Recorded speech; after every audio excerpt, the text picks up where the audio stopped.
Ifedi Orama.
Ogbanje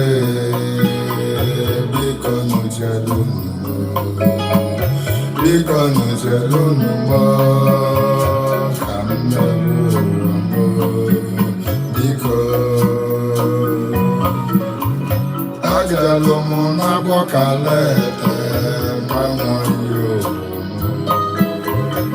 ajalumu nabokalete katakalo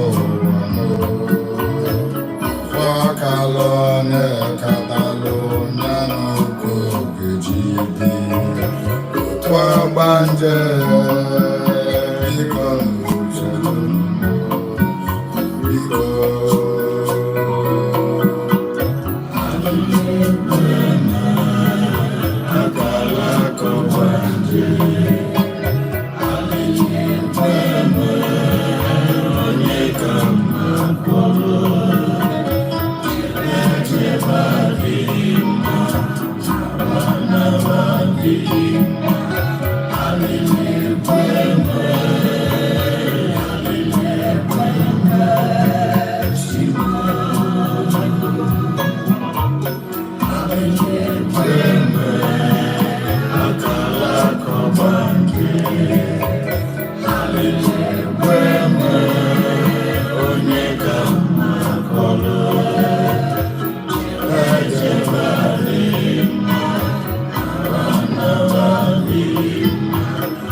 Ogbanje biko nukanukwu Ndi Ogbanje Ogbanje, biko nuka nuwo. Ebele neme megwemo, ebele namo nememo. Biko nuka nuwo, biko nuka nuwo, biko. Aquarium mole, dozere akalauwa. Now ya biko, dozere akalauwa. Jebe jebe di ma, na ba di ma. Na biko, biko do biko.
Ana m ekene gị nke bụ onye ọma na-ege m ntị n'ụbọchị nke taata.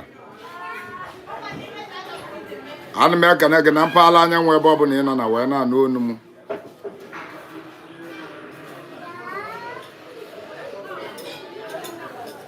Ana m asị na ọmaka ya emelụ gị. Onye na-anụ onu ya bụ onye na a na-akpọ MMILI ENWEILO. MMILI ENWEILO OKALAKWU na Igbo arịa m. Eze nwanyị Sọbalị. Achọrọ m gị ịmalụ na this page isi wee na-watch m live now bụ my only page. M nwere na Facebook ma bụ TikTok. Any other page ị follow video mụ na-abụrụ this page, malụ na ọ bụrụ my page. And be careful ka ị da follow na into scams accounts. Achọrọ m gị ịmalụ na nọmba anyị na-afụ n'isi this banner 08065203774 is the only number I use on social media.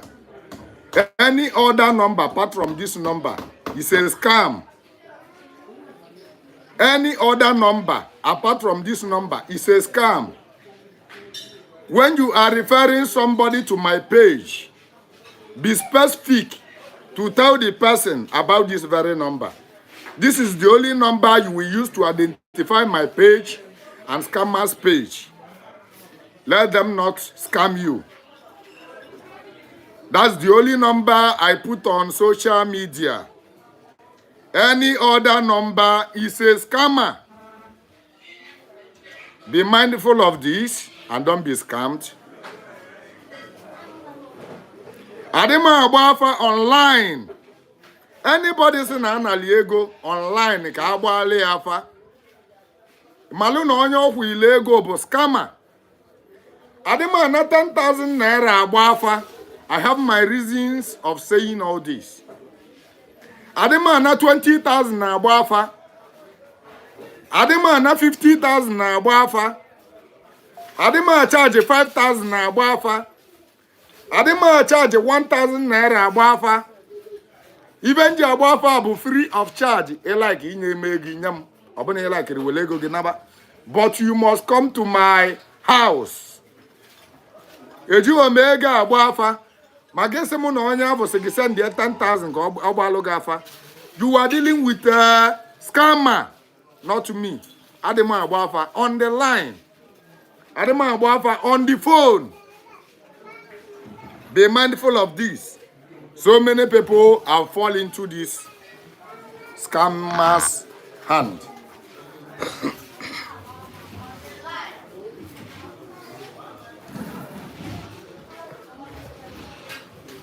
They go to work again and bambo. Onye na no nu ebe onye na na-akpọ MMILI ENWEILO. MMILI ENWEILO OKALAKWU. Ni Igbo arịa m. Eze nwanyị Sobali. Eji m nzu nwa wa na-akpọku Chukwu okike abịa m eze na-ebebechala ọgụ. Chukwu eze ndị eze. Chukwu eze mala onye oje eke ma onye oje ka ekere mali. Chukwu echeta obi ya. Chukwu agbahulu ndụ. Chukwu ụmụ nwa ogbenye. Chukwu mala onye oje agozi ma onye oje agozi amara na Chukwu ya agozi ya.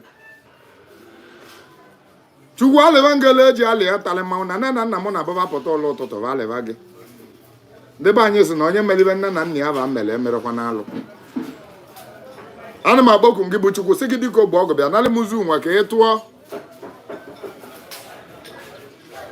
Ọ bụ nzu ka Chukwu balịgogo ji bụla eze Chukwu. Iru na ịbalị nzu a na-abarakwa n'unyi. Chukwu. Ana m ya gwanị ga ahịa ọsị gị bịa nalị m uzu nwa gị bụ Chukwu okike abịa mma bịa tụọlụ m nzu nji n'aka.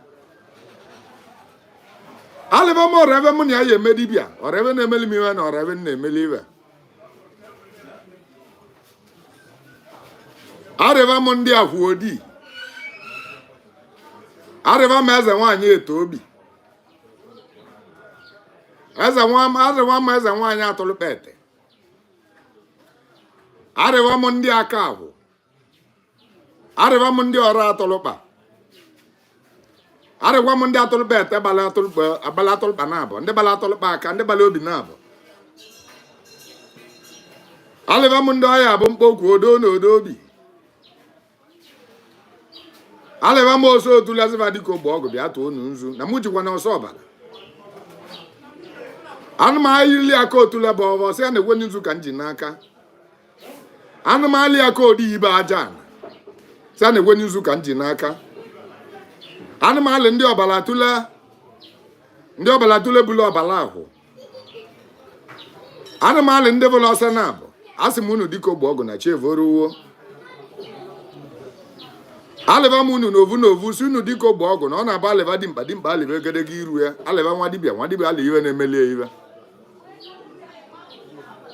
Aleva m ndị mbụ na ndị egede. Aleva m ndị aka akwụ ndị gbala aka na-abụ. Aleva m unu si unu dịka ogbe ọgụ.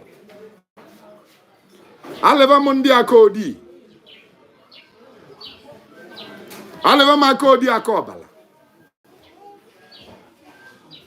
Aleva m iji tete bụ alụsị welu mmiri. Aleva m akpụ ọkalete. Aleva m unu niile si unu dịka ogbe ọgụ na batakwa n'ọsọ na ọ na-abụ ibe dana na ikiliko achọba unu n'ogologo. Asị m unu dịka ogbe ọgụ unu gbala bịa na chi ụtụtụ evoruwo. Ọ na-abụ chi ụtụtụ voru ree na ọkụkụ ewedi. Ana m agwa unu na egwu a na-atụrụ avọ o ji ebu ụzọ. Ọ na-abụkwa na idoji ogwugwu ọbarị.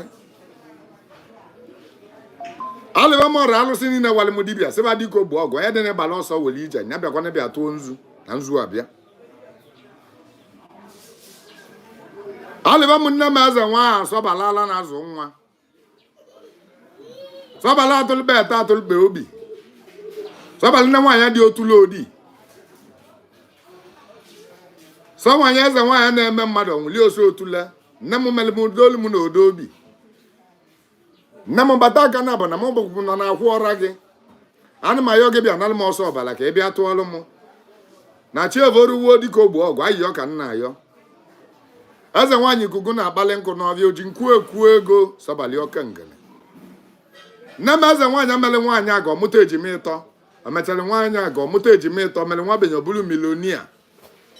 Sobali ọga alụsị ikuku na-akpali nkụ n'ọbịa. Sobali o mecheli ka o kwuru. Ọtala ọjị nwata menye ọgala. Onulu onu nwaanyị aga menye mama ejima. Nne m gbata ọsọ chi evoruwo. Sobali bịa tụọ nzu. Aro sobali bịa tụọ nzu. Agadebalụsị nọ na sobali bịa tụọ nzu. Ogologo debe ogugu dị na sobali bịa tụọ nzu. Aga ose bụ udo bịa tụọ nzu. Chevoruo dịka ogbe ọgụ. Ijide ose bụ udo. Aga ose bụ ihe ojii. Alịva m unu n'ovu n'ovu. Ndị aka akwụ bata na ọsọ chevoruwo. Alịva m ezumezu. Ndị obi akwụ. Olukwenu ka o ji elu.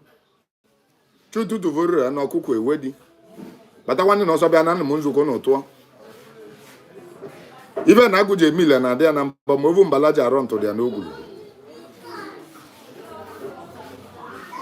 Mụ na ụmụnne m ezugogo na asị na ezuo karịrị ụda na totuo ngịga. Asị m apịala wọsị bịakwala mbala ome na ogene ya mee n'ubo m. Ibe na gbasara onye ukwu gbasara onye nta. Ọ bụla ibe dị njọ unu vichepụ ya. Nekwana ụmụnne m mụ na ba nọ n'ụbọchị nke tata ka m na-agọrọ ọvọ. Ana m agọrọ gị bụ onye na-ege m ntị tata anụnwa ọvọ. Eji m nzu wee na-atụlụ gị nzu tata anụnwa bụ abịa. Tata bụ abịa nkwọ ka m na-agọrọ gị ọvọ. Egwu m na nkwọ taa ya akwọtala gị ibe dị mma.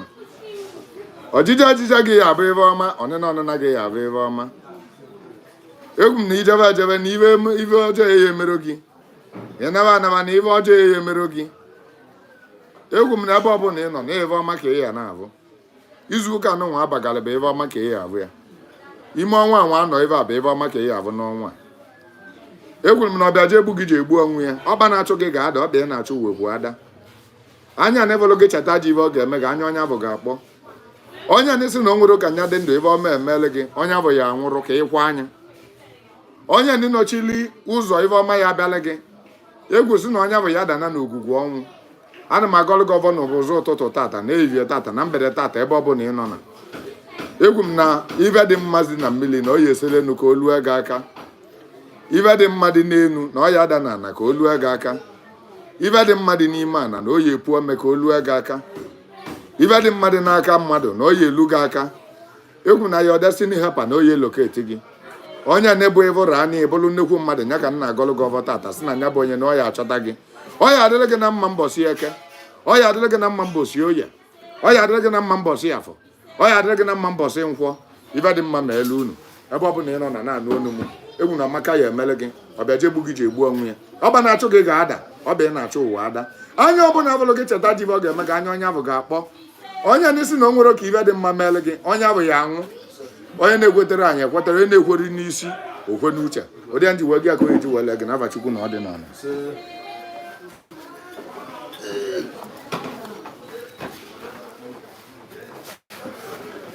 Ana m ekene gị nke bụ onye ọma na-ege m ntị n'ụbọchị nke tata. Onye ị na-anụ onu ya bụ onye na a na-akpọ mmili enweilo. Mmili enweilo onye ọkalakwu ịgba arịa m. Asị m ka m kene gị na je ejegokwanụ pụta.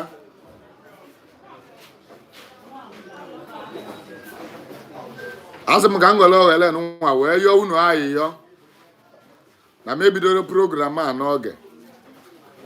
Kama na o nwere ibe mmele unu ede ji wee be nwee na o nwere onye etili ibe etili mgbada ka ezi imere agbani ya. O nwere na onye amala ebe amala onugbu iru na-atị ya amụ. Onye mere o ji wee bụ ibe onugbu amala ama ọvịchacha avị. Onye ị na-anụ onu ya bụ onye na a na-akpọ mmili enweilo. Mmili enweilo onye ọkalakwu. Page I na for monabo, my original page. Open on web page monabi in a follow. A man in a follow my real page. Ne follow scammers page. Number in a phone but the only number. Igafo na page mu on TikTok. Igafo on Facebook. Igafo on YouTube. Igafo in any social media handle. Any other number apart from this number, you are on scammers page. Adema Abuafa online. Onwere onye anala online. Obia. Ofia anya ruri ni believe until no wepụta account o ji wee kwụnye ụgwọ. Adema Abuafa online. Onye sị gị weta 10,000 ka mmile nwilo gbalụ gafa. Si ya lie nsị. Si ya ndị mbụ kugbuo onye. Si ya na lie isi ya. Ọ bụrụ mmile nwilo ga ngene ya na-ekwu. Adema na-ego eji agba afa. Onye ọbụla sị gị na ijebe mmile nwilo. N'ihe weta 50,000 ka o meli gị express. N'ihe weta 100,000 ka o wee fụgo ọsịsọ. Onye bụbụ scammer. Ma gị na-ezite mmadụ sị gị ka nya bịa ka nya nata ego ka eme ọsịsọ. Ka e wee fụ ya. Scammer ka ọ bụ. Ejiri m ego agba afa. Ihe like inye m ego inye m. Ilike zi naba. Iwere n'ụkwụ gị bịa be ma gbasịa gị afọ naba. Ilike idebe ego idebe. Ilike zi naba. Arịrị ajụ gị esi ego. Even ji wee kwu ya bụ o nwere ndị scam go ka ada scam na gị mo scam onye ma ị na-refer mmadụ to my page. Most of the people na scam bụ nke nwa bụ my fan na-refer mmadụ si ya jee follow mmile enweilo mala amalụ na mmile enweilo olulu about 100 account on TikTok, olulu about 200 account on Facebook. This specific gụ ya nọmba ọ ga-afụ denye ya nọmba mmile enweilo were nọmba na abụ. Number bụ the only number mmile enweilo welu. Ka ị malụ nọmba ị na-refer mmadụ to. Ka ị malụ page ị na-refer mmadụ to. Ka ada scam ya. Ọsịnọ mmile enweilo scam ya. Ana m ekene gị. Ebe anyị ji maka ya wee bịa taata anụnwa bụ maka iyiuwa, Ogbanje na akalauwa.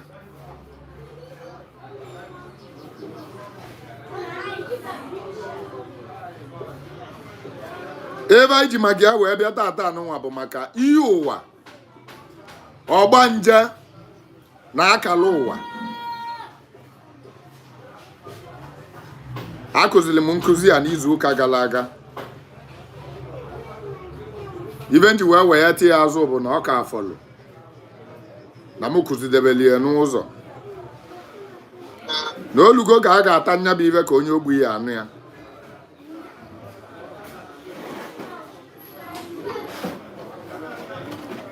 Achọrọ m ka ị mara amalụ na ụwa anụnwa mụ na gị nọ bụ ụwa mmụọ na ọ bụrụ ụwa mmadụ. This life is actually deeper than your understanding or anything you believe on.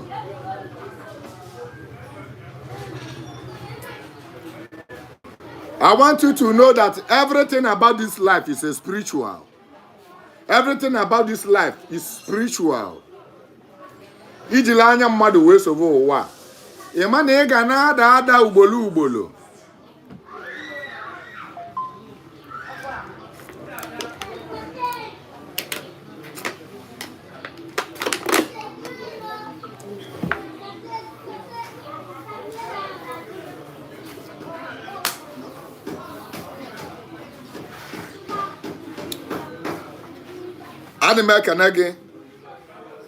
Our topic today, Ogbanje, iyiuwa na akalauwa.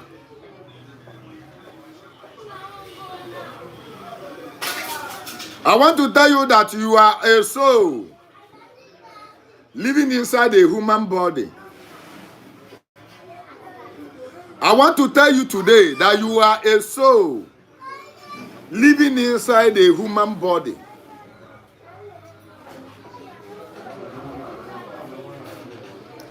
I want to tell you that it's only your body that will die, but your soul will remain forever.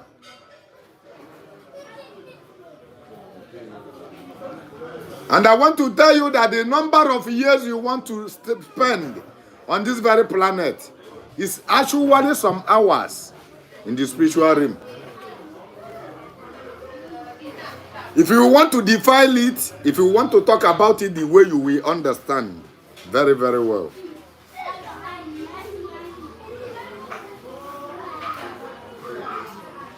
The spiritual time, the spiritual life use time. Why this physical world use years? You want to spend 150 years. You want to spend 100 years. You want to be 120 years. Biagandi na meiba. Mpuogo okpo, mpatani ba mpuogo okpo. Mechi onu gi.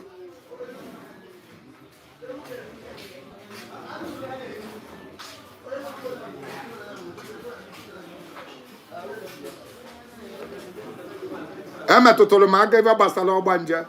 Onye ọbụla na-atụ ụjọ maka asị gị na ịbụ Ogbanje.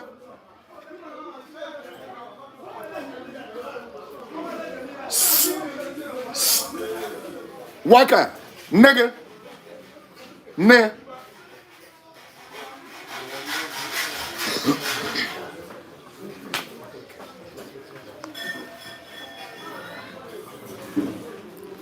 Everybody is scared. Everybody is afraid.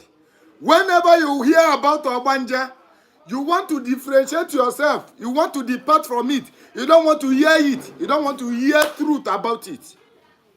You don't want to hear that you are one that you are running from.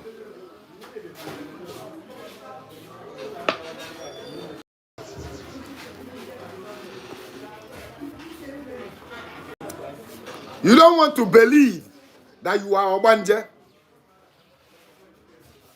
But I want to tell you, whether you believe it or not, whether you like it or not, whether you believe, whether you like, let your faith be against this Ogbanje spirit.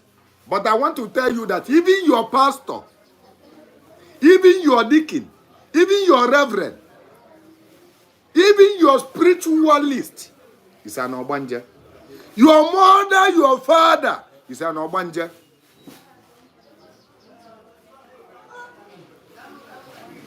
Everybody that you know in this very planet is an Ogbanje. Yeah.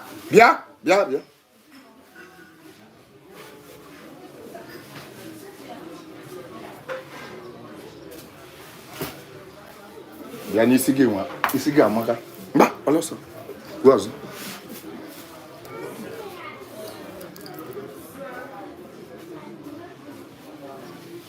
Everybody living on this very planet that you know is an Ogbanje. You will be dragging it. Simona say.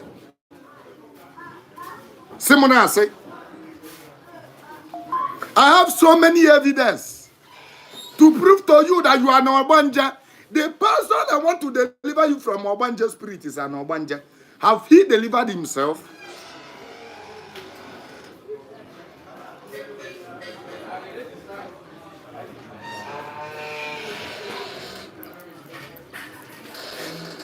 The pastor, the pastor, the woman pastor, the man of God, the woman of God, whosoever that want to deliver you from an Ogbanje spirit, that they call foul spirit, is an Ogbanje that has never delivered himself or herself.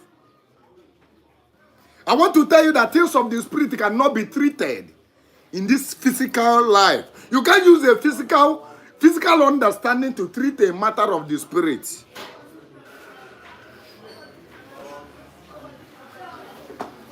The more you run from Ogbanje, the more you become an Ogbanje.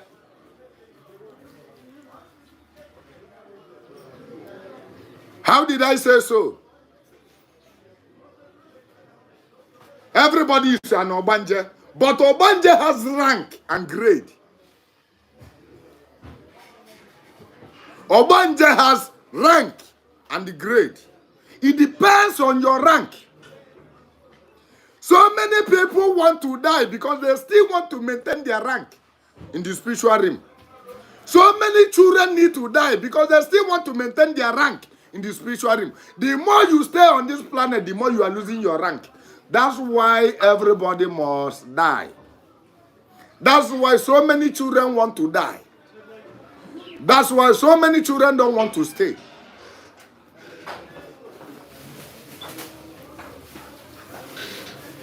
The more you desire for a beautiful wife, the more you are going for high rank and Ogbanje. When you marry the most beautiful wife, be ready. Be ready to face the consequences. When you want to be the most beautiful, be ready to face the consequences. Because every beautiful maiden, the most beautiful maiden you know, is an high rank Ogbanje that doesn't last. Most of them doesn't last. If you want them to last, if you actually want them to last on this planet, then you need to demote them in the spiritual realm. You will demote them. Another person will take their position. What is that position? When you are a queen, you need to remain on your throne. You don't need to go far and stay longer. You can't stay longer in another man's land. You need to return fast. So many people don't want to marry because once they marry, their rank will be reduced. They will be overthrown. Somebody will sit on their throne. So many people cannot make it in life. It's an agreement of an Ogbanje spirit. So many people are queens. So many of them are kings. So many of them are eating with gold plates. So many of them have billions of thousands of battalions that is securing them. So many beautiful ladies you know. So many handsome people that you know doesn't last.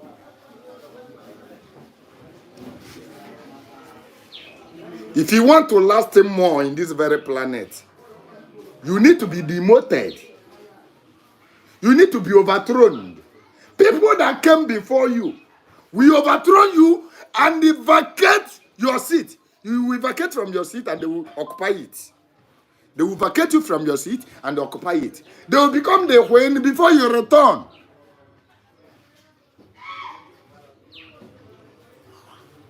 What proof do I have when I say that everybody is an Ogbanje? Even your pastor, even your reverend, even your deacon, every man of God you know, tell the person that I said that he or she is an Ogbanje. What did I mean by that? I want to tell you that nobody comes to this life, only him or her. There's no amount of money we have in the spiritual realm that you need to transport yourself to this very planet. Only you. A border cannot open only for you to enter. It's a typical lie. Before you can travel to this very planet, you need to be with a multitude of people. You need to travel with your friends. You need to travel with your colleagues, your allies, people that believe in one common thing with you. And I want to shock you. Do you know that sometimes you are together in the same boat with your mother? Your mother was your best friend in the spiritual realm, but you sent him or her to go before you because you are the queen. You still want to maintain your seat. You want to come through her to this very planet. Your mother can be your subject in the spiritual realm. You are a queen. Your mother was your servant. Your mother was one of your maiden. You sent your mother to go, that you are coming. Go, I'm coming through you. Your mother will say, yes, your majesty. Your mother will go. They will burn your mother. Your mother will start living her life. In her 30s, your mother will get married. Your mother will give birth to you, the almighty queen. You will become her daughter or her son.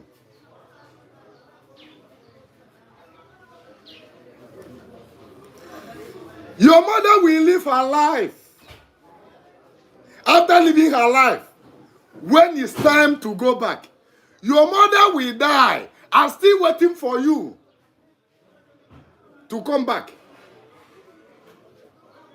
Your mother will be looking out for you to come back. That's why it's so impossible to detach some people from their late mother. Your mother is so close to you that she's always coming to your dream. Your father is so close to you that he is always coming to your dream. Your mother may be your best friend or your sibling in the spiritual realm. Magi wake up one nigga wine. Na MMILI kob. You may be the senior sister when your mother was the last born in the spiritual entity. Ngini aso no fo bo wa bi owa. Abatolo ugbo ava anodo. Mmage bulugu uzopua.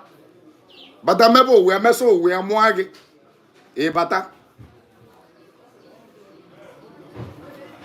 Mbani mmage ga anwu, mmage ade ebugu uza na mmo na no ugbo eche gi. Your mother is waiting for you to come back maka na ugbo ga ebu ngini ya we megini. Na chi ye ebu no si we bia.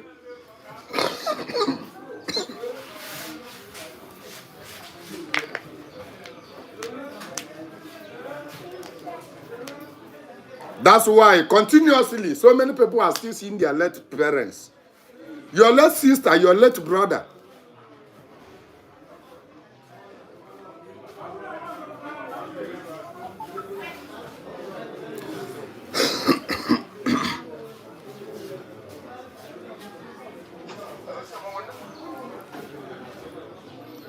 The only thing different from me and you is our time. We may be born from the same mother. We may be born from a different mother. But we may be allies. We may be sister or brothers. We may be a brother and sister. We may be friends in the water. The only difference from me and you in this very planet is our time.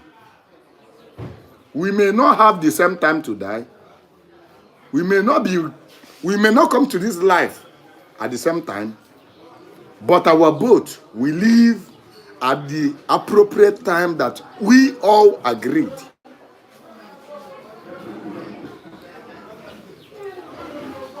Before Ogbanje can come to this very planet, they have to make an agreement. That agreement is when their boat will be coming back to the spiritual realm. Everybody will take an oath when he or she is returning back to the boat. When we all agreed that our boat is leaving by 7 p.m., there is nothing on this planet that will make that boat not to leave by that 7 p.m. And nobody can choose that 7 p.m. of returning. We can all argue it. Nobody can choose 7 p.m. of returning. You have from 6 a.m. to leave till 6 p.m. You can't live up to that 7 p.m. So you will choose according to your time. And let me now tell you, I am translating it to your understanding. What it actually means is a sun. They use sun to give their times. Otu anyanwụ si aga ka fa si ekwu. Na ọ bụrụ na anyanwụ anọdụ n'aka ebe a na anya ga-anata. Ọ bụrụ na anyanwụ nọdụ n'egedege iru na fa ga-anata. Ọ bụrụ na anyanwụ bewa n'aka ekpe na fa ga-anata. Ọ bụrụ na anyanwụ bewa n'akụkụ ntị na fa ga-anata. Ọ bụrụ na anyanwụ na-eme ka ọ na-ada na fa ga-anata. I am trying to translate it to your own understanding.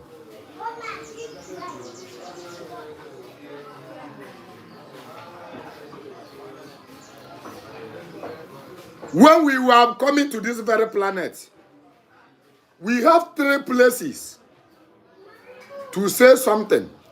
One of those places is with your spiritual families. That's why I laugh at you when you are going to church to be delivered from your spiritual spouse, your spiritual husband or spiritual wife.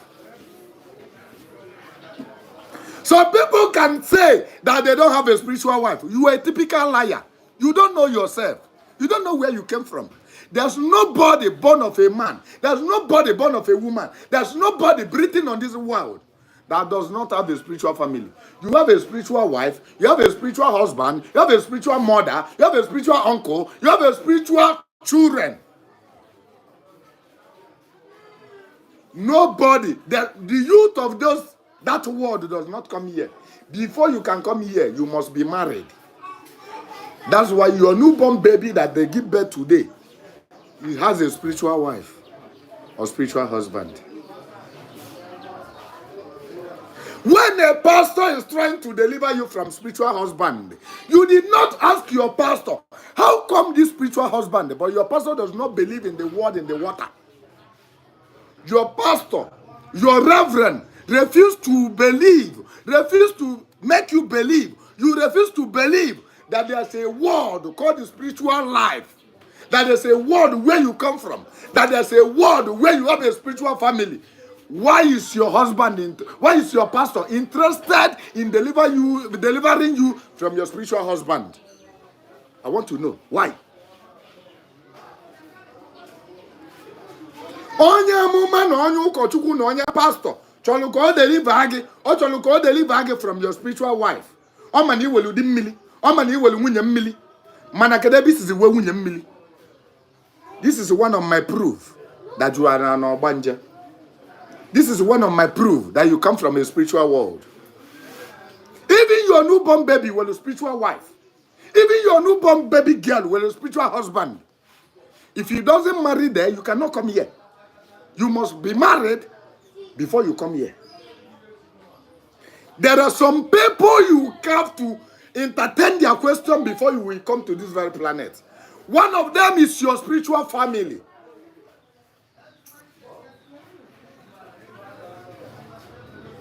For instance, when you now decided to travel to Canada, to travel to overseas, any country, I want to ask you, Kadindi is Igebuzo, Bagebuzo, do go to Didi. Kadindi is. I want to see it from your comment section. I want to see it from the comment section. Kadindi is Igebuzo. When you want to travel to Canada, when you want to travel to London, when you want, there will be some people, there are first people that will ask you so many questions. Who are those people? I want to know. Who are those people? Somebody said agent. Agent are the actually last people, not first. Agent, embassy are the last.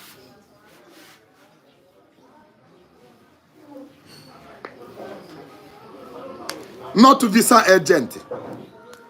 The first people you will entertain question from. The first people that you need to answer their question are your family members. When you now realize by yourself that you are traveling, you need to tell your wife if you are married, or you need to tell your husband if you're a woman, or you need to tell your mother, your brother, or your father. Your father got to get Canada in a chije. Kedi na ejekwa n'ime na Canada. Isi na onwere ọlụ na asị gị na ọlụ pụta. Dey sure. Ije Canada bụ ị na-ejezi obibi. Ọsị ka njenu.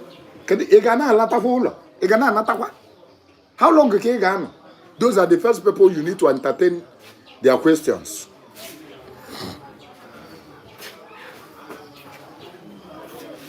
That is how it was. That is how it is in the spiritual realm.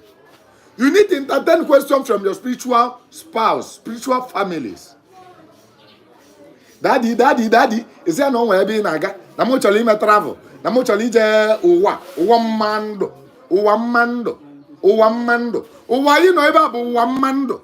Mmando, beauty of life. The life of beauty of the life where they beautify life. The life where you can choose to be more handsome than another. The life where you can choose to be more richer than another. But in the spiritual realm, Your dream, life is just like a dream. When you dream, the dream comes true. When you make a wish, the wishes come true. You don't have to struggle. You don't have to cry. You don't have to. If you want to be handsome this minute, you'll be handsome. If you want to be ugly, you'll be ugly. That's why if onye bolo Ogbanje, there'll be a time ọ ga-abịa na-eme anya onye na-amụke na-ama so mma. Ụmụ mgbe ọ ga-abụ oyi akwa ife akwa amachasị ya mma na-arụ. Onye bolo Ogbanje, most especially mbọsị afịa ndị otu eji ekunyi okecha ekike chọba ka igo dị akwa iyi enye man like ya mana oyi anya you must like the akwa na-arụ ya. Onye gbara Ogbanje mbọsị afịa ndị otu na-ekunyi ọgba perfume inu isi perfume ịchọba ya n'afịa ma ịchọta ya n'afịa ịgba anya na-arụ ya, you may not like it. It goes with spirit. Onye gbara Ogbanje, at a time their mood will swing. They become angry without knowing the cause of their anger. They become pouring frustration on you whenever. Sometimes they don't like to hear anybody's voice because they are too far. This is my proof that you are an Ogbanje.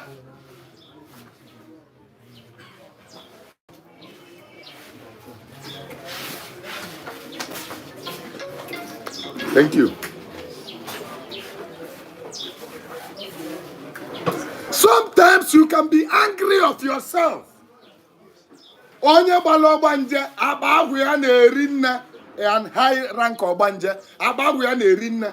At a time onye gbara Ogbanje, be you a man, be you a woman, Ogbanje can spend 3 hours dressing. Oyi akwa nka, oyi ka dị one na onwe oyipu ya wụsa. Agwa machasa wala mma, oyi nke owusa, ogbulu nke ogbupu, oweta nke owepu, oyi ga na ebe ọ na-echenji akwa na-echenji. When you marry an Ogbanje, you will understand what I am saying. Your mate will begin to no, Ogaro, Onya, because they are bringing decision, just like when all hands are cooking soup. No to be a tea, no to go tea, mage, nga mego. Igbo nka sige mba, or like ria. And you can only wear what they like before you can be satisfied. If you didn't wear what they like, you will be angry at yourself. There's no how you can be contented. When you are going on the road, you will be angry. Somebody can say, but you don't like the aqua. Does not mean that the aqua, but your spirit does not accept the aqua at that very moment. You see, Igbo. Onye Ogbanje welike kwado sie kpulobu putilo ba moto na gagagata nyonwe na nyofo anu ogbu pia ogbu amalo mma na aru ya mana spirit ya gwalia ogbu a can no go.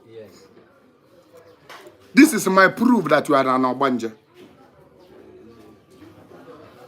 Ndị otu gị na-eseletele gị ife ị ga-eyi, ndị otu gị na-agba gị ife ị ga-eme, ndị otu gị can decide the mood ị ga-anọ.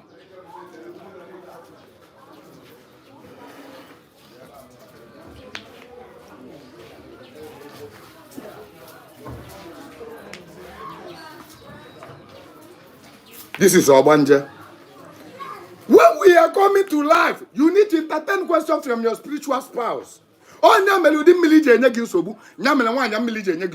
Because when you are failing the agreement you made with him, when you are failing from the promises you made from him to him or her, you begin to see Chege Banza.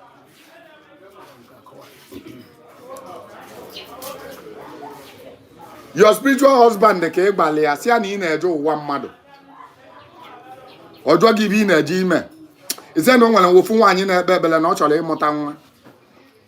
San you just choking nearly a cacanyabo wine motanga. Kadogi another one. I say, I know one of the good to an agabata. When you stay more longer than Mbafu, or never give so, or just make so weaker, there will be some plan you can make clear. Oh, Mwakaki, MMILI, man, that your darling husband or wife. We can say, honey. Or well, if you cannot buy in a phone, you cannot use the tackle. Let me ask you one honest question. Your husband, they love you so much. Your wife, they love you so much. You love this person so much. Travel outside country. Where you Bododika, South Africa. Where you Bododika, Mozambique. We job like India, Indonesia, Malaysia, Canada, Tunisia. We not there above. We spend there 6 years in that place without calling you on the phone. Can you figure me? Tell me what you will do as a human being. Can you figure me? 6 years, you can. Let's say a year. Opolo well no a year without communicating from you, without communicating you. Can you figure man? They love you so much. Remember, divorce is not an option because you get I will divorce, I will remarry. Divorce is not an option in the spiritual realm. What will you do? What will you do? And you know the agent, popular, and you know where he is living, and you can easily communicate with the people who be na befa. What will you do? Tell me what you will do.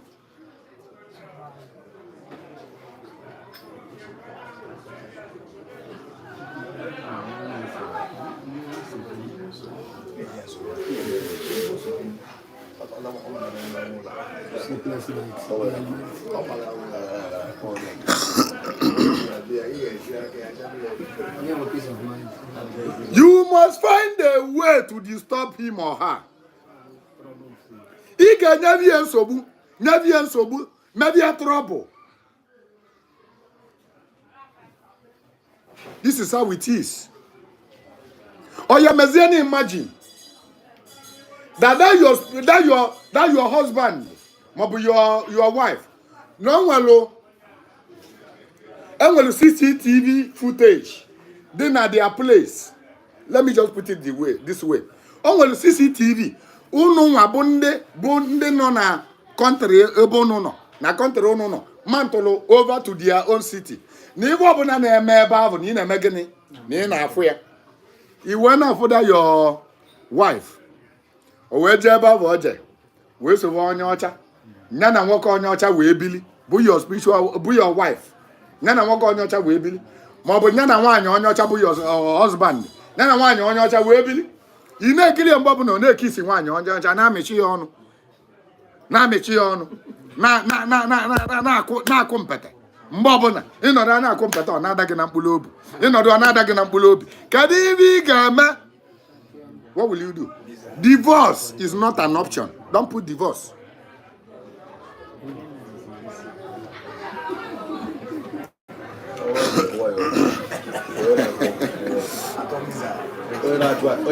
Let me tell you, your life when you was a virgin and your life when you is virgin was never the same. Think back, reverse back, reverse back, reverse back, reverse back, reverse back. When you have a spiritual calling, when you were still a virgin, you will be seeing spirits. You'll be hearing voices of the spirit. You can be dreaming and your dream will be coming true. Your dream will be so clear. You'll be understanding every of your dream than when you is virgin. Because when you is virgin, so many spirits will be angry. Yes. They will be jealous.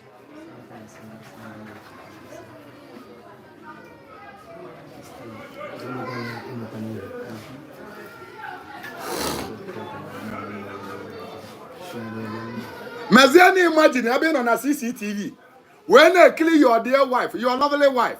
One year for Nanya, another na only change style. Only change style. In a killing 1 year for Nanya, on any mother BJ. Huh? In a killing one guy for Nanya, not someone year fella, not someone year fella. In a killing your dear lovely wife. Your dear lovely husband in a clear. Anata go mwa. On your chaton one side, or turn one side, or turn a kitchen, or turn a bathroom, or turn a bed, or turn one year, or me monkey style, or me keta style, or me. Can you go bigger again? How will you feel? How will you feel? This is how we are feeling. This is how they are feeling.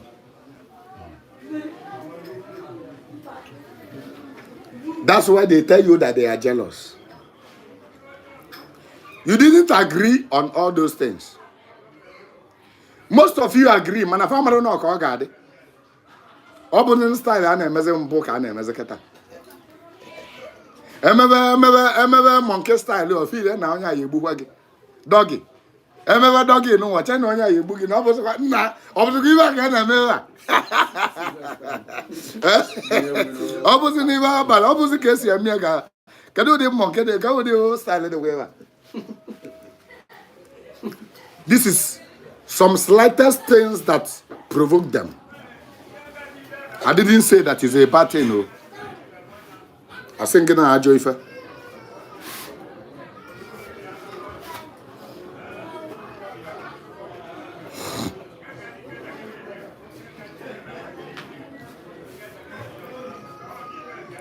After entertaining questions from your spiritual family, you now move to Ndi Otugi, Bondi Ogbanje. They are the second people you need to entertain questions. I need to be friends. Mona again be schoolmate. Mona again be no food street. Mona again nagako ofu ebenwa. I need makono. I need be friends. I na come I make everything. I need them agree. I need just one mado. We now agreed. Mo say ani mejo one mado. Even na job ka nje na family ndi be ndi di otu a. Na mo na eji medibia. Isi mo dibia ka na eji men say Kadu kwa oge ga anata. Nsigi na obu na me elu 100 years na mo na anata. 100 years a kede ọ ga-abụ. Eche gị time mama debe ọ ga-abụ. Onye nke egwu nke ya. Onye nke egwu nke ya. Onye si na ọ na-abịa ịbụ medical doctor. Onye si na ọ na-abịa ịbụ onye nkuzi. Onye si na ọ na-abịa ịkụ egwu, na ọ na-abịa ịbụ a musician. Onye si na ọ na-abịa dị famous. Ụfọdụ bịara ụwa gbara ka ọ nwere ife ha chọrọ ịbụ. Yes. All of us have now agreed. I will show you in that our Ubo, we now have a specific time. I get you when I chiazo.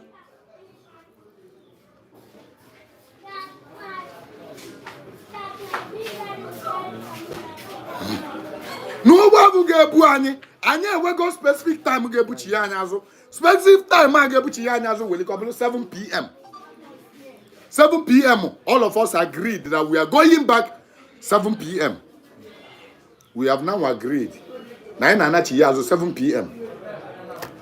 My 100 years can actually mean 4 p.m. or can actually mean 5 p.m. or can actually mean to 6 in this very present life. Onye gano taka gano zebe 150 years mabo so and so. Mano nwere onye bịara ụwa nọgide chi ejia mba odoro possible. You come live in the morning, you go in the morning, you go in the afternoon, or you go in the evening. Nobody goes the following day. It's a typical lie in the spiritual realm. So you are just on a day journey in the spiritual realm. On a day journey, Keno. That day journey, if 4 minutes to you, just like Otosi when you instances the other time. But in the mosquito world, they are living in the mosquito world. They are living 200 years or 1,000 years. But in our own understanding, this very calculation, if ever they live for 7 days, mosquito on weekend no 7 days before one. Mosquito on weekend no 7 days before one. Yes, and I say, Jido mosquito, mark yana, happier. Mark yana, but you no fool, no corner fall. If I got about 7 days before one.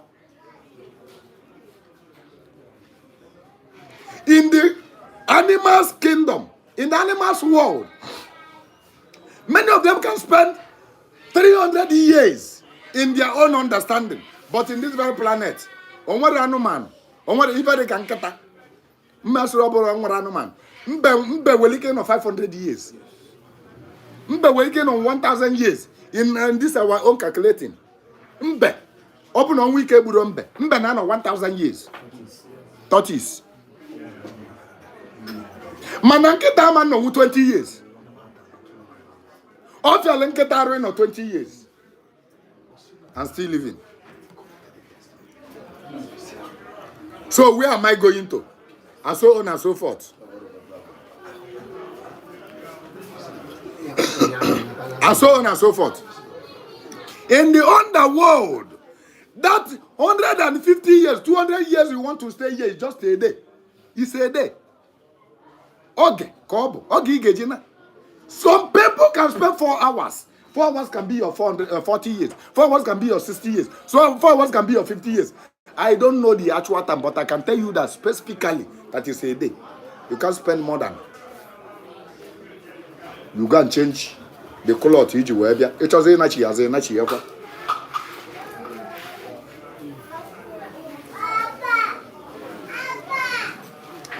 We all now agreed. When Ogbanje ga nachi years webe 7. I need na wejebe na akpọ ọkalete, we abatalu na akpọ ọkalete. Ife anyị na-achọga na akpọ ọkalete bụ ka anyị wele mmando. Mana before iwele mmando, there are so many things there. Ị ga-ewele akalauwa, ị ga-anwụ iyiuwa. Those things you ga-anwụ ya n'iyi. You need to take an oath. You will swear. Iyiuwa gị na-egbu gị. So many people that die today bụ iyiuwa ba gbuluwe. Iyi nwụrụ n'ụwa gbulu gị. You must swear. Maybe you could keep here. Because that word is not your place. Now, what about the embassy? After going there, you get flight ticket. You now enter plane and fly to here. You now get to Abu or do I get the same question? There's also select. Can there be Naja? Is there any Naja Bariam? Now, family in the Bell, Yaki Naja Nebada, Zamunajan family in the Bell Wakalo. Can it be Najim and a family in the Bell Waka? Anime Jima Dibia. Dibia in a Jima, Kado Giga Nata, Zanamona Nata Mabana Meme, 100 years, maybe 80 years, maybe 70 years. I don't know the specific time, Unkulu. You now said, if in a Jima, you Puanya. Abu Galete, then. Dibia no win a Jima, can even motivate to give you what you made. Is there an email Dibia and Wagan Bonachally continue from Abia? Fine. Madu no neck he get treat. Madu no neck a ye can agbo. You were a wall you have in Yavaginon, or ye an agbo. If I can name, if he got it, on will walk up or log and Yabba up on a log. Because it's an old akalakage, if you be. Now when a Jim Dibia made an agbonse, on the end of the module, but when they are Madu, Achamakana Bova, or in Canas on the Madu. Fine. Oh, your name is Jida. On Walazo. Is there much Wagana na Twaja? On Walazo, you even in Mana, the more you agree, the more you pack load, the more it's heavy for you. That's why everybody who wants to look okay. There are some things you pick and drop some. When you want to pick riches, you drop some, you choose some short life, you drop some long life. When you want to choose beauty, Chineke me ewe amayem na mma bolo ewe amayem na mma bolo Chineke me ewe. You want to be beautiful, you want to be handsome, you want to be good looking, and you want to get the money. Also give bialowa. Ngibo ko se yeni na maka gene. You want to drive a private jet. Only you. And you still want to live long. Also give bialowa. You cannot choose everything. You must choose one and lack one. Even if you choose long life, choose prosperity, choose famous, you may choose not to born a you may choose to have a wife who get boogie. Eh?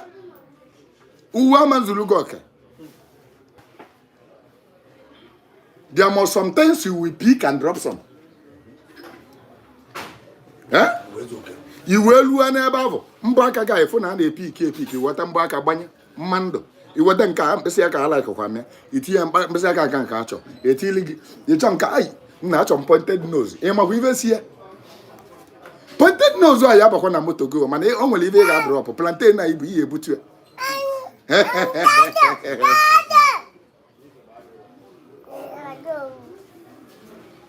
Those are the things. Away check yellow again. When you choose those beauty, when you choose all those things, after choosing the whole thing, you get man or what? Now they want to put it to you as you there will be a price that we will pay. And when you go, last week,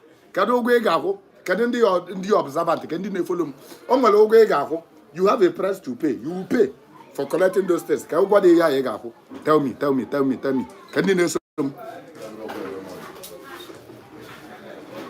You will pay.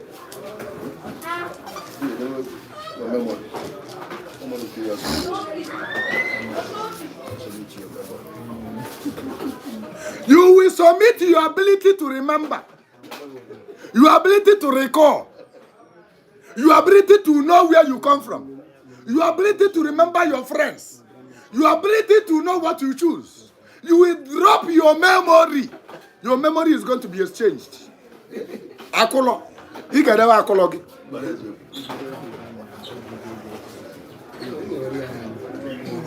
But sometimes your chi will be trying everything possible. Can remind the again. That sometimes you go to a particular place.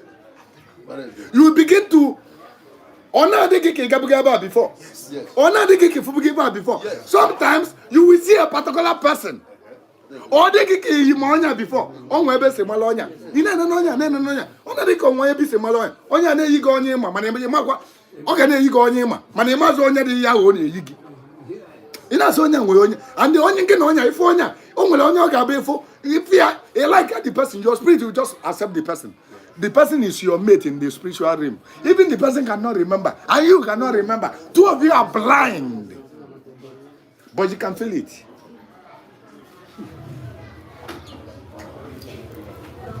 When you see your spiritual allies, you can see, you can feel.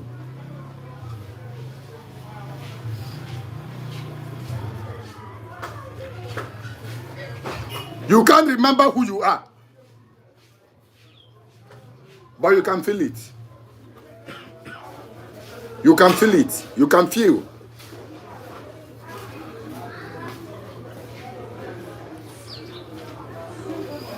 Oh, well, something like that. I think it's a lobby and lumbo. You look when ever and law. Mani chatter of the in-law. You could not remember the dream. Manamba save up again. He chatted in law. In as an elogunla, alogomunla. Why didn't you remember that dream then?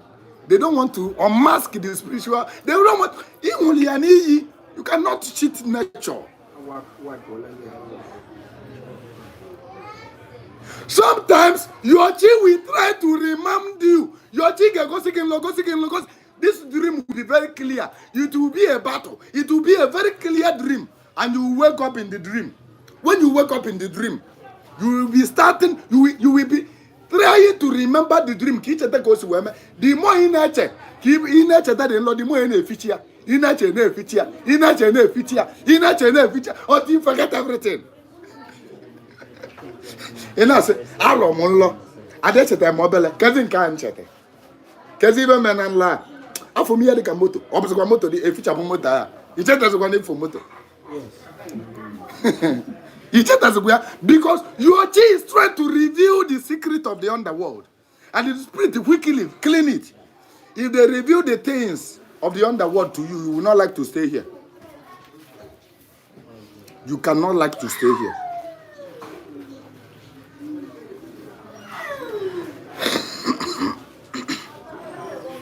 This is the reason I tell you that I have a proof that you are an Ogbanje.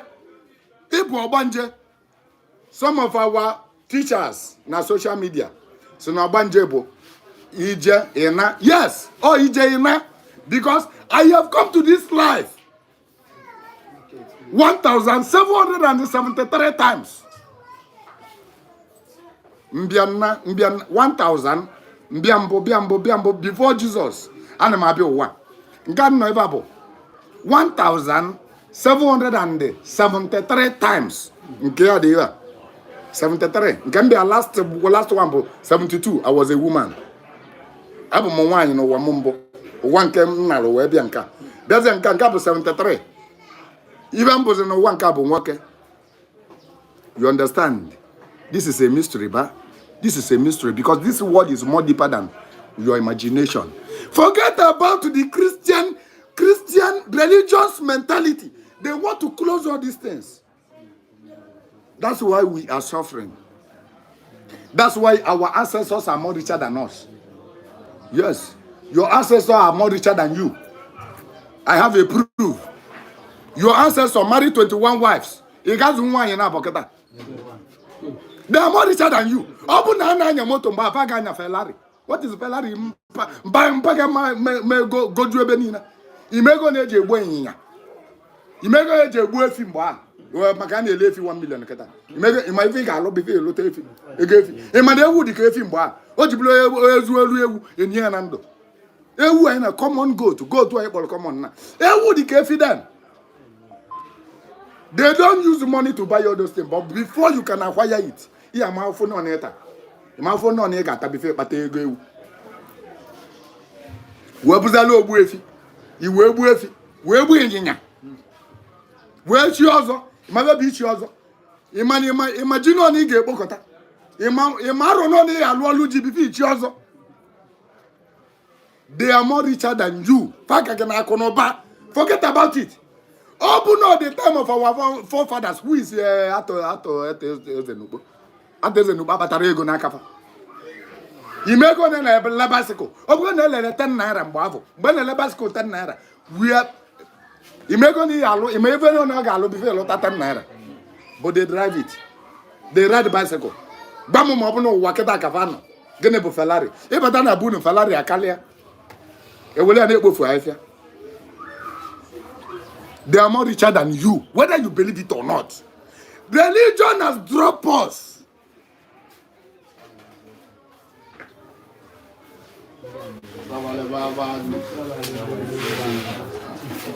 Thank you, man. No, welcome. Religion has dropped us and deprived us so many things. If you don't understand that this world is a spiritual world, then there's no way you are going. You can't go front and you can't go back.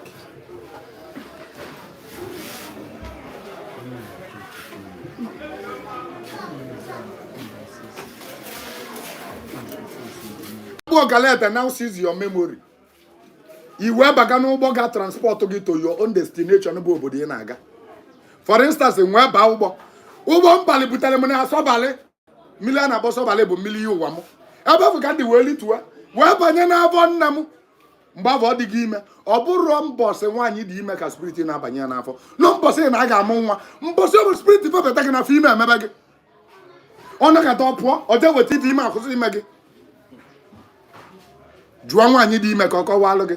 Ime meketa nwanyi kwụsị mana nwatakịrị jere kwado. O nwere ife ọ na-ewetara o jere eweta. O nwere ife dapụrụ na o jere ịta ụta. Nwatakịrị nọ na nkwado. Ime meketa nwanyi ọkwụsị. Kedu ife mere o ji bụrụ ime meketa nwanyi ọkwụsị? Ndị okenye na-asị gị chele na nwata na-akwado. Ọ na-akwado ịpụta ụwa. Don't force the child ime an operation. Anyị adịghị eme operation. Ije big hospital sị gị, o mere nke a na ọ dịzi ọsịsọ. Ime na-eme mmadụ 4 days. Nwata na-akwado. Ime na-eme mmadụ izu. Nwata na-akwado. Ime mere gị izu does not mean dapụ nwa gị ka ọ kwado uwe ọfụma.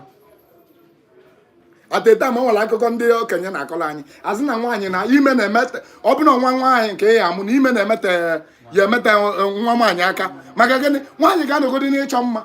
Ojo with the eyelashes in Cotina, or next year's Ojo, which he has, ime make a tag of was it, ime make a tag of no Quado, before Mopotia.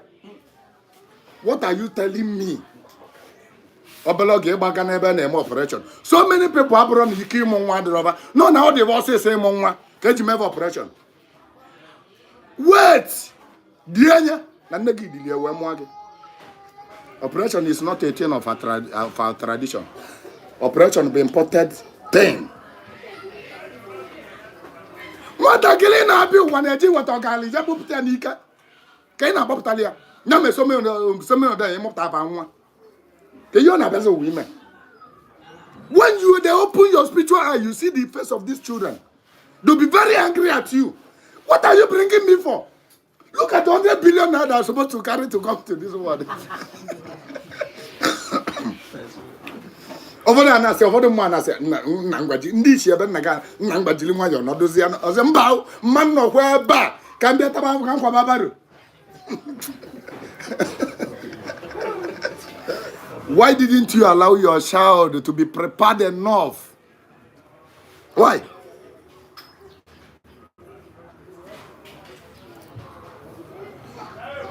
Why didn't you allow your son to be prepared enough?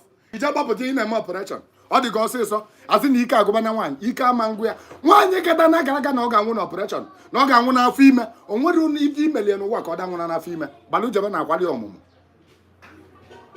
oli akwali ọmụmụ can save her without akwali ọmụmụ ọ ga-anwụ akwali ọmụmụ ka na oli negotiate with akpụ ọkalete ka extend the earlier time ya nke izizi bụ na a ga-enenegodu ma space ọ ka dịzikwa na time batili ọ bụrụ na ikwulu na bakwulu na 7 pm na ụgbọba ga-apụ ọ na-akụ to 7 ị ga na-asị ka ị nọkwe ka ebe ị na-eme gị mere ị bịara n'oge your grandmother may be in the boat nke na ya so wee bịa ụwa your grandmother gị mere isoro ya wee bịa oge ọbịa why didn't you come 100 years ago ichelugodo ka ụgbọ jube ndị mmadụ anakọtazi ya ịchọrọ imenteni ka ị ka bụrụ kwen ibugide kwen oluzie mgbe ịchọza ka ị na-abazi ka ha idiri ebe ụgbọ asị fa kugbuo gị no amount of aja ịchọrọ ụga ya azọ nya bụ nwaanyị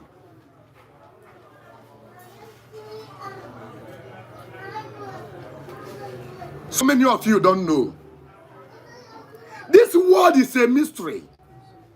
The more you think about it, the more deeper it is.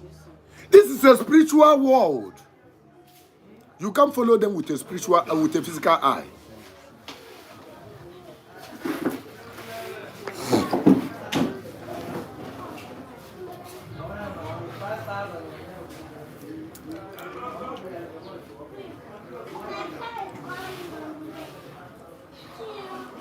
Amwanya bụ nwata gịlị kwulu na ọ ga-abụ dibịa. Nwata gịlị apụta bụ na ụka ka ndị ọ batara bebe na-eje. They stand you as an iroko tree. Some people na-eme argument sị na onye mpapi ya na-emere dibịa. Onye dibịa na-adịrọ na lineage bada bụ dibịa. Asị ọ bụzi kịta. Ịmalụ reason.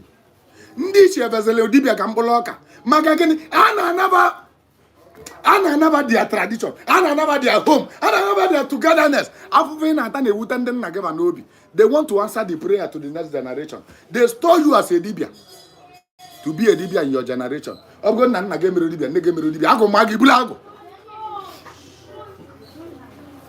Agụ ga-ama nwa onye nne na nna ya na-emere dibia. Yes. Mana mainly ndị ọ na-eso na-agbọ. Ọ na-eso na-agbọ. Mana kịta a na-efezi ya efe ka mkpụrụ. Ife meli ndị isi erika. Ụfọdụ ndị dibia egburu egbu na ụfọdụ obodo. Kedu dị asị na fa na-eme dibia? Ndị ụka sị na fa bụ winchi doctor na fa na-egbu mmadụ. They don't want to hear it. If you can't repent, they will kill you. Ndị ọcha gburu anyị iri nna. They kill so many of them. Ndị kọtụma gburu iri nna. Nya bụ afọ ndị ọcha ka na-ata ruo tata. Atikwa gị na-eme na be ndị ọcha kedu ife mere o ji eme? So many of them, there's a remark in their place. How many African countries can earthquake in them? The things about Melon Africa never affect. On your channel, they got the window. You are going to go to Ayanade. On no Nekavade. In the channel, 100 years. It's very difficult if on your child no long life like that. I said to my cannon for the ocha. The sins of the father goes to the children.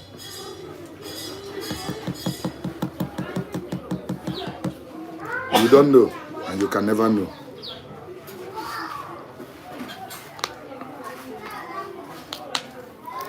Now you choose to be a dibia and you are in the spiritual realm. No more, now more galette. In one yani, you will be one. If you are get out of a milli. Hey, milli is in a muya, boys and one, Impaqua, Membequas and one, yeah. In Arapuli on your come, Monagas or when you are.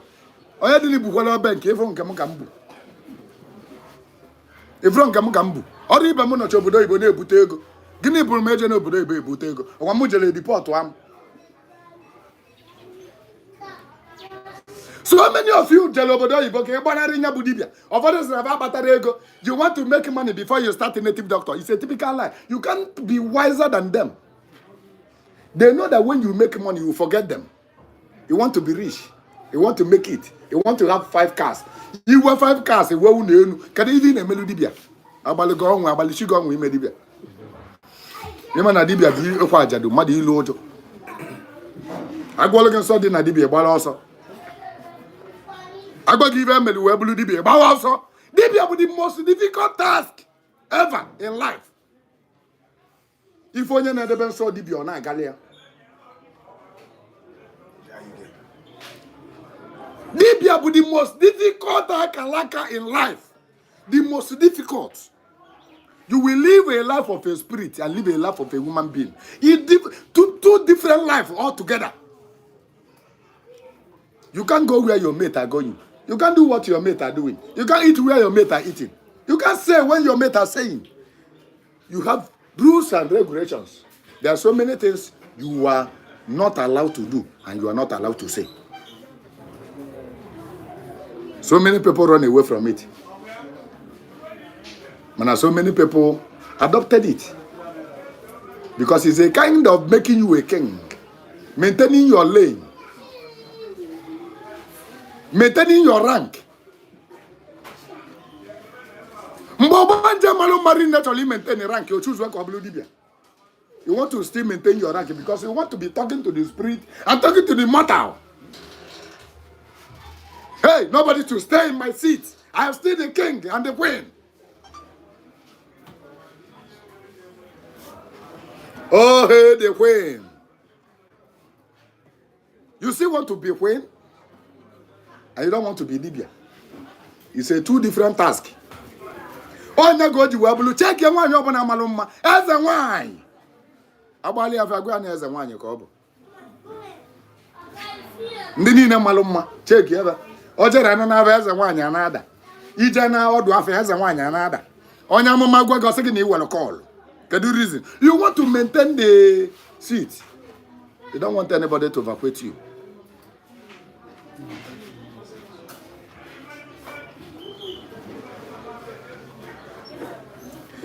That's why so many people are suffering in abroad. Obodo no n'obodo Igbo, mana onye no na Nigeria kava mma.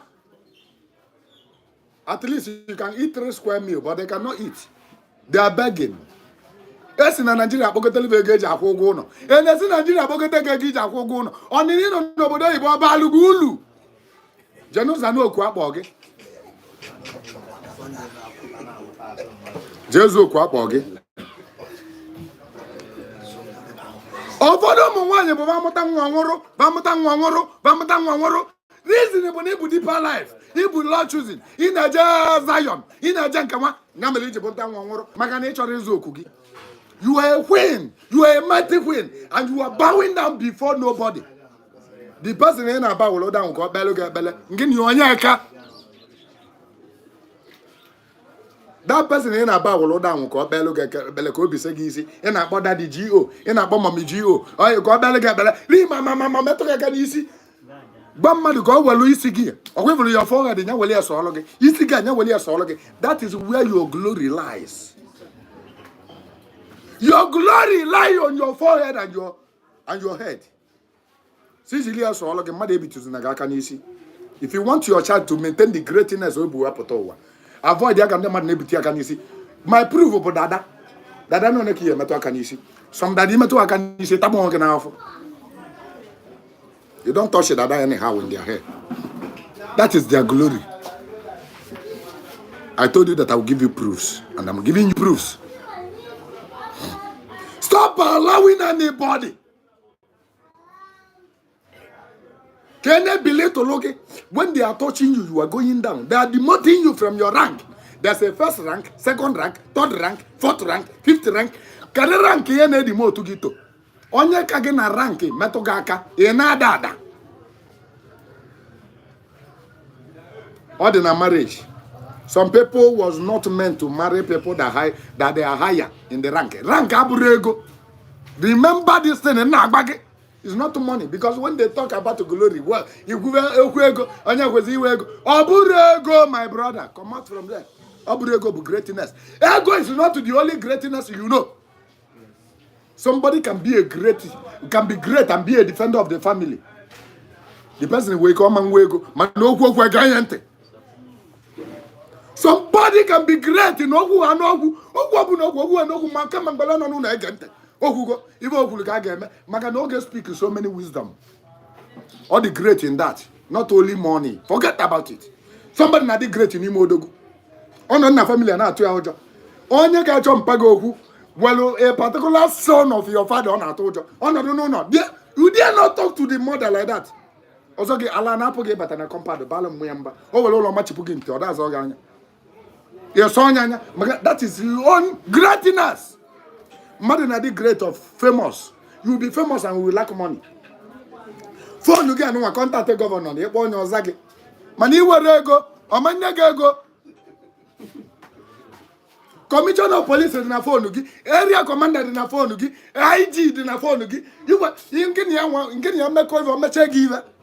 What they go with the contact to go Meliganya. That is his own greatness. Oh, man, did the famous, my very go. They know them, they know their faces. This is the type of things we choose.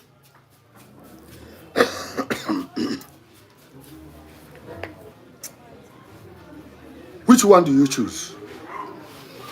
Why are you running away from your destiny? Ewe mwanya bo nwata wetowe. Mbosi obula ka chi na-evo, ka ị na-ayọ Chukwu ka chi vo, ka ị na-akpụdebe a n'ini gị nso. Ka ị na-ayọ chi gị ka chi vo, ka ị na-akpụdebe a n'ini gị nso.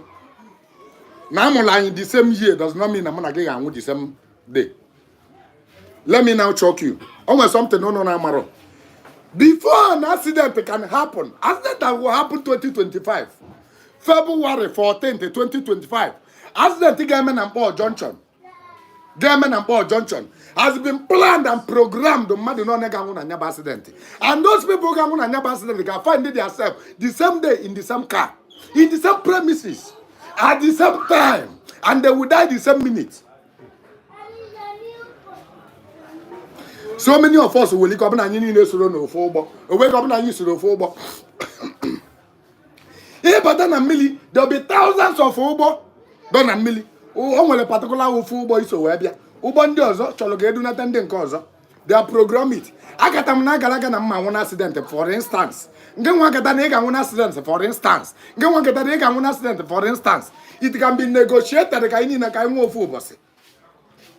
We can meet up and find ourselves in the same car. When you are not destined to die in that accident, you will not die. I'm telling you the truth. No matter how much, no matter how many times the motor can somersault, you can never die. And it can remain only one person that was not destined to die in accident to still live. That's why in some accidents, so many people will die. And the scratch cannot touch the person while in an accident. In on that car, yes, in on him motor. Yes, in on him motor. An accident can happen. Motor hit anywhere, man. I don't need me one. The person was destined to die in an accident. Akalauwa wakobo. Akalaka. Iyiuwa no wa inwole yanwu. Nega nwole na accident. Kedu mgbe ọ ga-emezi ka anyị na-amaro? Oge ogeji wee mee ka anyị na-amaro. This is something that your pastor refused to teach you.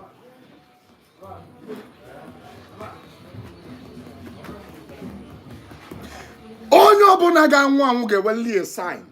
When your time, when you are approaching your death, you begin to have sign that your death is coming near. There will be so many dreams that will be coming to you. You'll be dreaming, seeing yourself in some certain places. You will be seeing dead people. Your dead father gonna be your dead mother gonna be your dead. He gave you the most especially all that day. Only that day. Onya vogangu. Olu enda de onya vogangu. Onya vo no kata. Onya bo na ga nwa ngo ebidu zo pasaba nwa nkata before give up. Oga no kata baba nkata. Baba ndi otu ya. Baba ono kata ba fofu onya. Ono kata ba fofu onya. Na na ba nkata. Before onya ga nwu next year. Ekwegi ya na George gi ya. Assign gi ya. Na oga nwu next year. Enye date ogeji we nwu. The date is approaching. Enye that date ogeji we that date and then we go approach ojide go the date assign again kadende na assign ya anye mana ikatala ya na kalaka mana your chick can even prolong it, your chick can even shift the date ikata na kalaka na ega anwu mana chiki will get negotiate maka na ogbo unu ga apụ ebe 7 mango nwa kwuburu mbose na ega na ebe 2 7 na 2 different day Ina yo chukwu ka ibi ogologo ndụ, ka ibi ogologo ndụ. Chiki we go say okay, mgba so badro, mgba ka onya bi ogologo ndụ. O chief 12 from 2 to 4. Baya je chụrụ achụ. Ọgwụ ya ka ihe eji wee ya na ejiri ọnụ nkịta ya. Ọ bụrụ God my father, biko give me long life, give me prosperity, not. Well, oji na nzu je me the needful.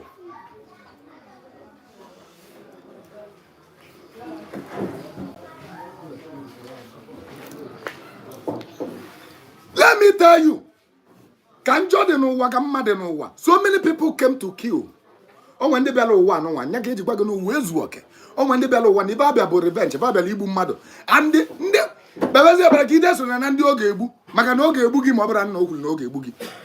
Mbosi oge egbu gị repent ya. Mbosi oge egbu gị ọchaghalịa. Mbosi oge egbu gị ọchaghalịa. Nothing happened for nothing. Reason and purpose. Everything that happens in your life, there is a reason and purpose why that particular thing happened. Nothing happens for nothing.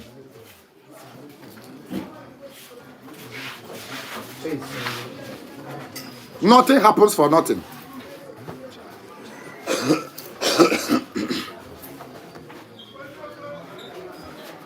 Mmadụ katara na galaga na oge egbu mmadụ 80.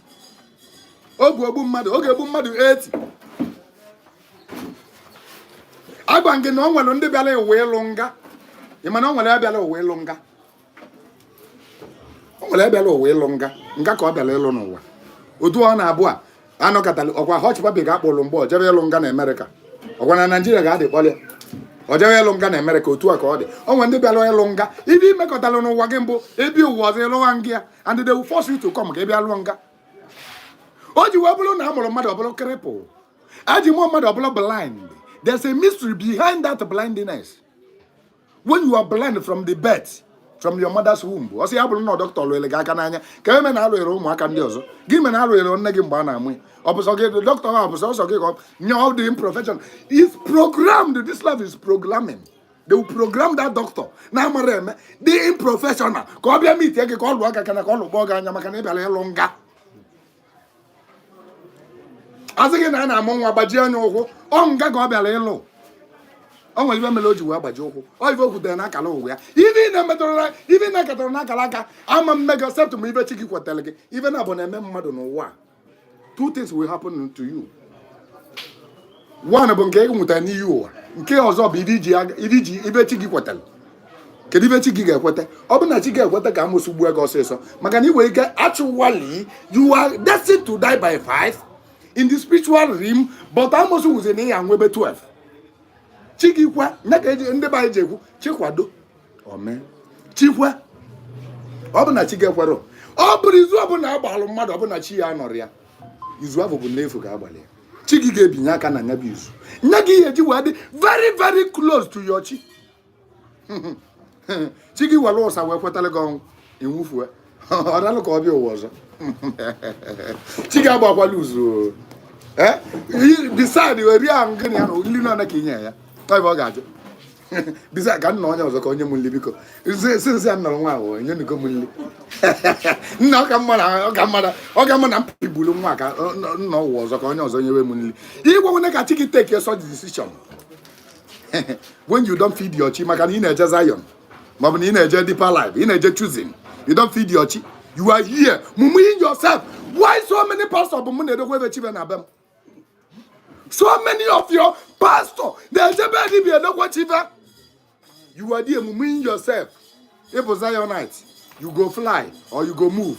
Because of choosing, you are blessed. Choosing is blessed. I am a guy. I am a choosing. Who are you? Not ever move on working.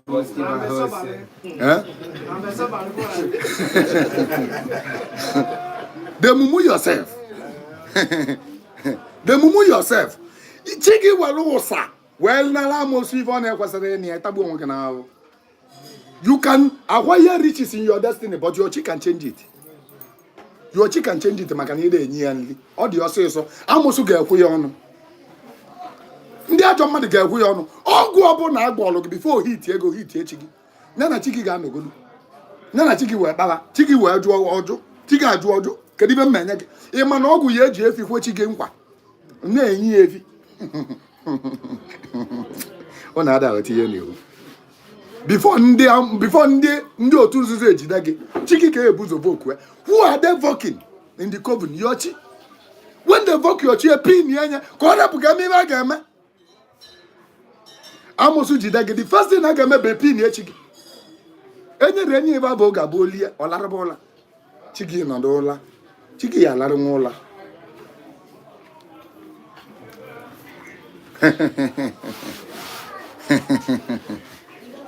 ị chọrọ idokwe chi gị ị na-eje ụka ma pastọ gị nọ na be dibịa ị ma pastọ nọ na-edokwele ihe ị ma pastọ nọ na-achọrọ aja mmiri ị nọdụ na-emume ọnwa gị ifili na ị na-eje ụka you want to be holy than Muhammad abi you want to be holy than Zachariah ka ọ bụ Virgin Mary you want to be holy than them holier than the holiest.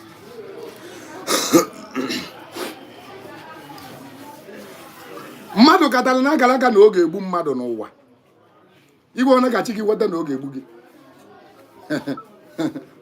mmadụ katara na agara aga ibe chi ekele ya bụ ka o gbuo mmadụ adị cheke ndị ajọ mmadụ ahụ onye ọbụla na-ezu ochi chie na-echekwa eri nna maka na akala aka ya ibe nye na chi ekwetara ọ bịara ụwa n'ụwa ime ụwa ka o zuo oke ka o mee ụwa n'ụwa because you can't just get the money and o nwere na-ezu ya a ga-ezu gị ochi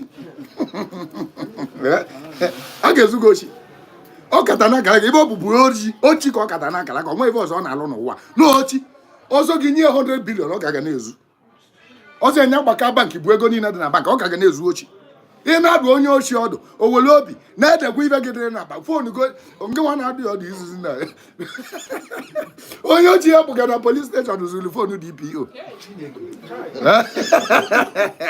ebe na-eme interrogation ozo fonu DPO welie bani mesel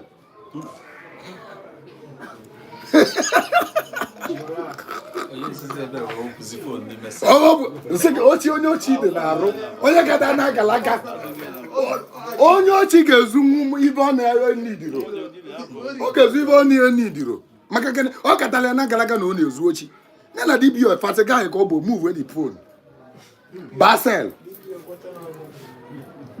achọba fonu dị DBO chọ fonu elu chọ fonu ala chọ onye ọbụla ọgbanyụghị ya ọbụla ọgbanyụghị ya onye talia bụ the cellmate erelizi ya cellmate o wee batazi ndị bebe na-akpazi kedu biko ka anyị fụanụ nke a ka anyị fụanụ nke a ka anyị fụanụ nke a a na-asị nna ya kedu nke bụ na fonu DPO everybody search yourself ọsị DPO o nwere one boy n'okpọ bata o nwere fonu o ji bata cheke na fonu onye godia eje wepụta fonu DPO you can imagine you can imagine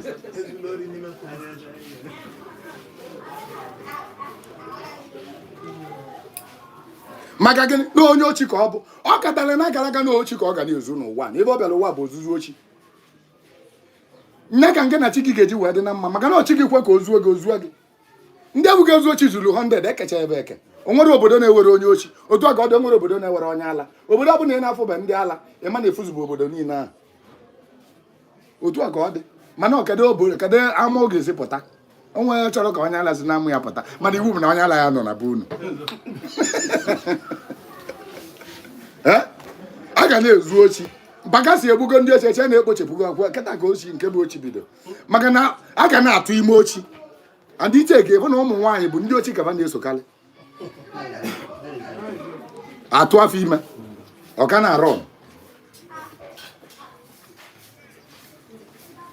but actually everything is not biologically. Some things are spiritual. Spiritual control the physical.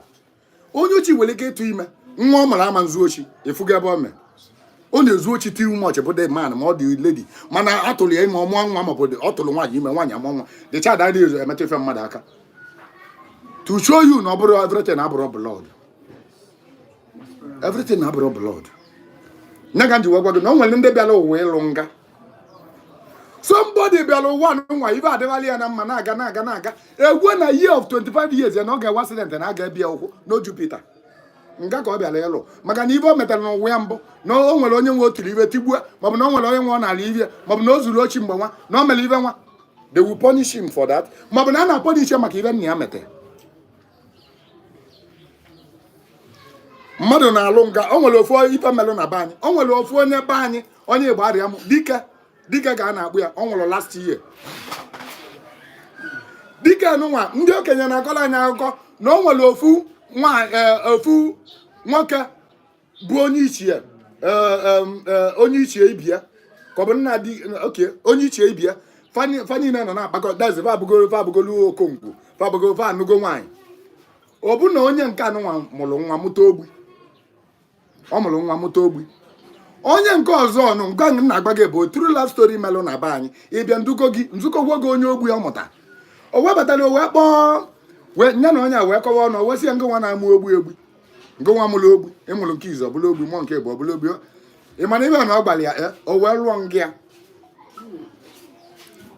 o wee lụọ ngị ọ mụtazuru ndị ogbi mmadụ na-atọ ndị na obu ụzọ wee mụ fadị nọma ma sensị ọ kọchara onye ya n'ọnụ ọmụaza nwa ọbụla ogbi ọmụaza nwa ọbụla ogbi ọmụaza nwa ọbụla ogbi ebe ọ bụ na ya na-akọ ọnụ ya ga-eji agwa gị ọkọm ọnụ ụwa ịjụkwalichi m ajụjụ ọkọm ọnụ ụwa ịjụkwalichi m ajụjụ isoro m lụọ nga m na-alụ ịmamọ nga ka m na-alụ onye na-amụ onye ogbi na-alụ nga ị na-amara nke o meta wee lụwa iwe bata kọwa ihe ọnụ na onye ọmụ na-amụta ndị ogbi iwe zoweli ya lụbieli ya nga ọ bụzị na ọ amụta ụmụ sisi nyere ya ka mụta trị ka ọ mụtazi trị ka ọ dị ebube. This is a true life story. So many of you don't know this. Don't be quick to judge people. Don't be quick ịkọ mmadụ ọnụ.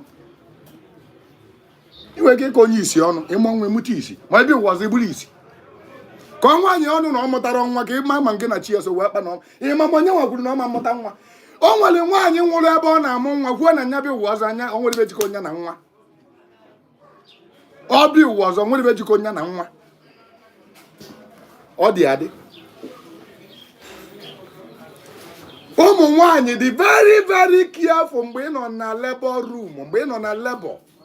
The things you say in your labor determine how your child will be. Some women in our course when you curse a child, the child curse you solely. Which I hear. Know the things you say when you are pushing. Push! Hey, what a girl to the babu, what a girl no man telegram. Over that course of diva. Hey, Mike can get him no, Mike or one telegram. Monsieur no gay. The things you say in that labor, because that is an entrance between the mortal and the immortal. The spirit are hearing. Why need a everything you say there is manifesting. When you say it, it will come to pass.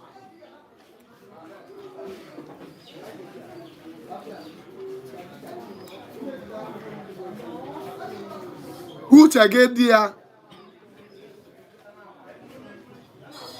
No curse your child. Bless the child. What I know, we're do know. Divya Maluki gets where ma Suuda. Even dim bochi and Akuzilo Mwai boss Suuda. Suuda. Ichiko Magola non dimension. Because whatever thing you say, we come to pass. When an elderly woman when you go to a midwife house, they will never allow you to utter any word.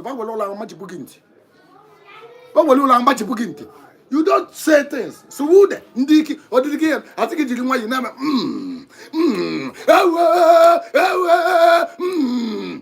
it's a mic either. Aquagia. Magadama give it a mic. It's a little mic. Why?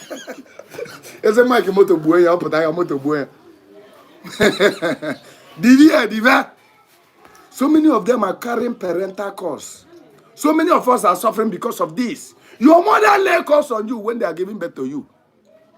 And the thing that can be used to reverse the curse is your placenta. Where do they bury your placenta?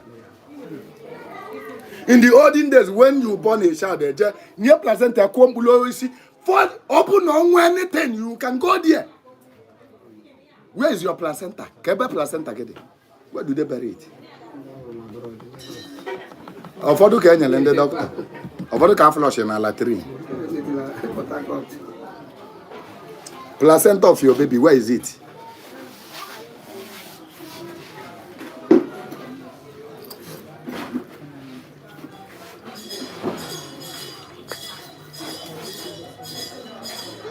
Take your placenta of your child back home.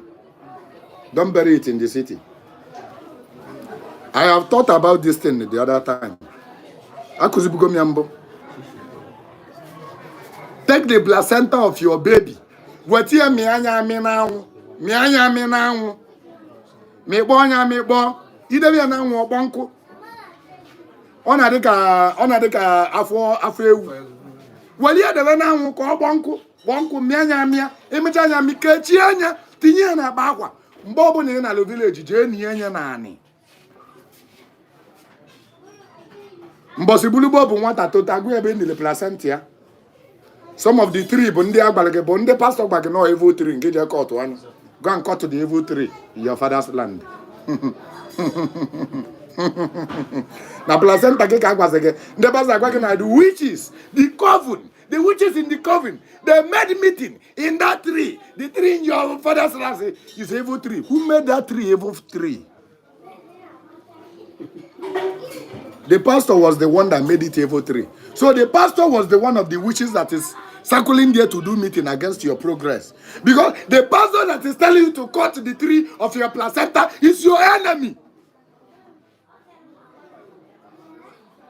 Ebe ni placenta nwata ka na-enyi ya n'obi.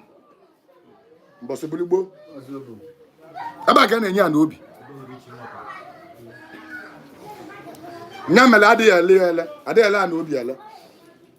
Ebe ni placenta your father ka ijele ile. Ina n'obi. Onye ọbụla, show me the family that said they are n'obi and still remain. When you say you are n'obi, everything comes down. Every big man in that family will go down. Show me that family. Let me show you something that you don't know. I told you that this life is spiritual that you don't know. And you are telling me the God of your pastor. Who is the God of your pastor?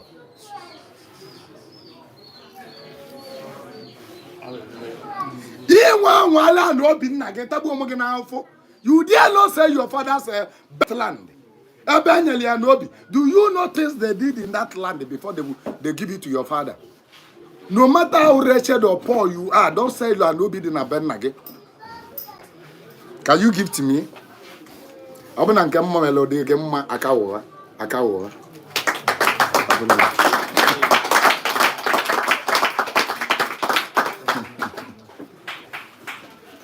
Tap your screen, tap your screen, tap your screen.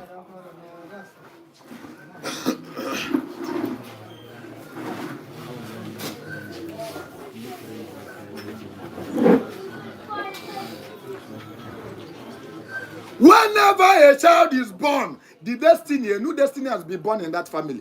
Some child, their destiny has already manifested in body because they have it in their destiny that they want to come to a rich family.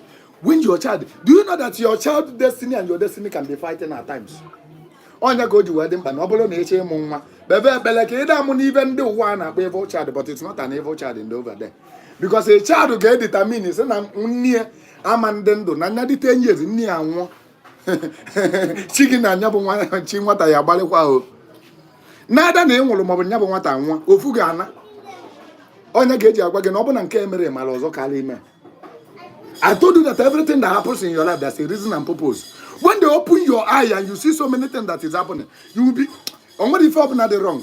Whatever thing happening is right. A child can 3 years old, near one, now but an for 1 year old, chin near Jebuan. A battalion, what anyone, and never, whatever, I'm a pine again, where we chicken malaki, but the watching like a bunyan earlier, said Alun. Now what I talk about all the 3 years, all the 3 years, and the 30 years, and what I got,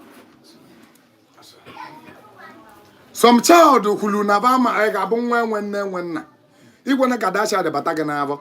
One judge at the Bataganavo, Niaga, that's at the Batania. Oblong when no long gabial, not a little longer, and when I caught Bob and your former before blog. Akalaka. When you are praying for a child, pray for long life. When your wife is pregnant, begin to do sacrifice. Don't stay you know. Oh, when what I get a bobia, or sin a near gabobiamo, near gabobiamo. In a mebo of my, was one even never water. Everything vanishing, everything vanishing, everything vanishing, everything vanishing. I'm one never water. When there's an attachable in our village.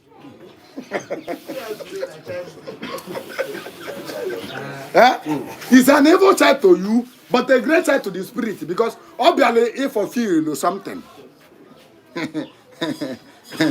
Pray. Then there's some child, when their mother and their father are poor, wretched, when that child is coming, no ga no dezu no no ga ewu ego. Mbo bu ide hani ade hani e mana nwe nwata nwanye na body ime, di have difficulties. Even in a bochielu dia. Ene cheka nya bụ nwata na akwakọ ivo yeje nata. Ọ bata na ozugbo, wa, di ego moto. Ibe na agawa, o nwere nwata ga bụ amụpụtara ani ya. Progress abata na family. It's not the Lord's doing. It's the destiny's doing. It's not the Lord's doing. You are praying to God cannot answer your prayer. I am sorry to tell you that. God cannot answer your prayer. Those that call God did not answer them. Because this word is programmed. How will I answer your prayer when I give you a map? This is a moment I can tell you before but I bury my phone. I can tell you this after bury mbano. It can be. Nilu na nteje ni ga accident. Iwe nge hulu nge jaga ge hu. Eze mumu buyelize nteje. Nteje this after bury am. God ajo no se na ma buyeli. Ekego mu wa bo magage ga meji we ka yelo. Nnam. Ilu ebe okwo kpo ga we bu accident nwufu elo onwe ya me na chi yazu. This is something about this life. A particular person has a particular time ogeji we make in life. There's a riches in every family, in every destiny. Ogalana fairly kikuku, because riches belongs to the spirit, not to the man making. Obura baka mombo keji abatego.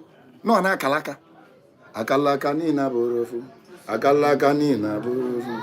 Akalaka ni na borofu. Obadu na babela gabago moto, mabago moto ebuove. You dare not. If they open your eye and you know that motor had run akalaka. Ibal motor also. Ibalu motor also.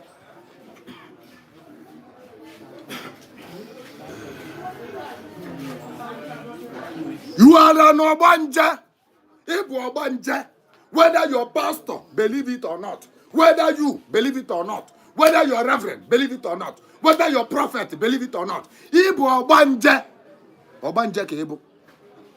And he was a spiritual wife, more spiritual husband. He was spiritual children. Ovado molo Esa, ovado mulisa, ovado mole buana mili.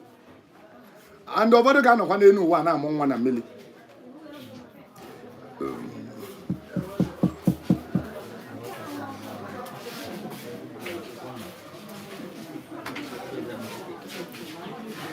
How does it look like when you die?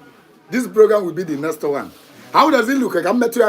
When somebody is dying, let me just choke you. Can you go something? Can you go on? Because when it's time for you, you to go about only particular that place, not to the half age Malogeba. Animals Mekeba, Manafa Mabure Meka. After one, MMILI Bojugo. It was revealed to me after Bojugo. I know so many things about myself. After Mabure Meka and MMILI. But when it's time, they will start calling you from the water, from that boat. No gegezugo, kadibi no zieme. Iyabaro. Elobanlo. You have the feeling of dying. You begin to fear. In order to they are calling you. Even in the limbo of a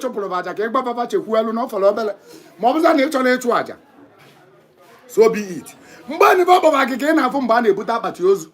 Mbani afọ ya bụ abagike na egwini. Mbani ababa bakikena afọ ndị na ndị nwụla nwe na-ebuye gị nri. Mmadụ nwụla nwa nọdụ anyị. Ị na-asị ya na ọnwụ gosi gị na nya nwụbekwa. Ọ bịara ịkpọlụ gị. Ọ bịara ịkpọlụ gị. Those people bịara ịkpọlụ gị. Then how does that look like? Bịa udanze. Mba chịpụ akwa afọ ọsọ. Chịpụ akwa adị.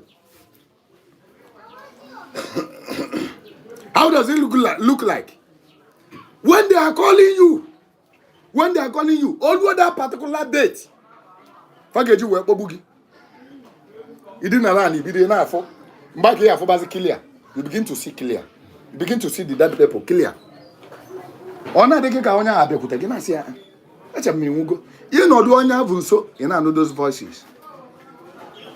Ona sị gị kedụzi na-ekpe ikpe na mmụọ ma ọ ga-ana ma ọ ga-ana banachi ya na-anụ banachi ya na-anụ banachi ya na-anụ banachi ya na-anụ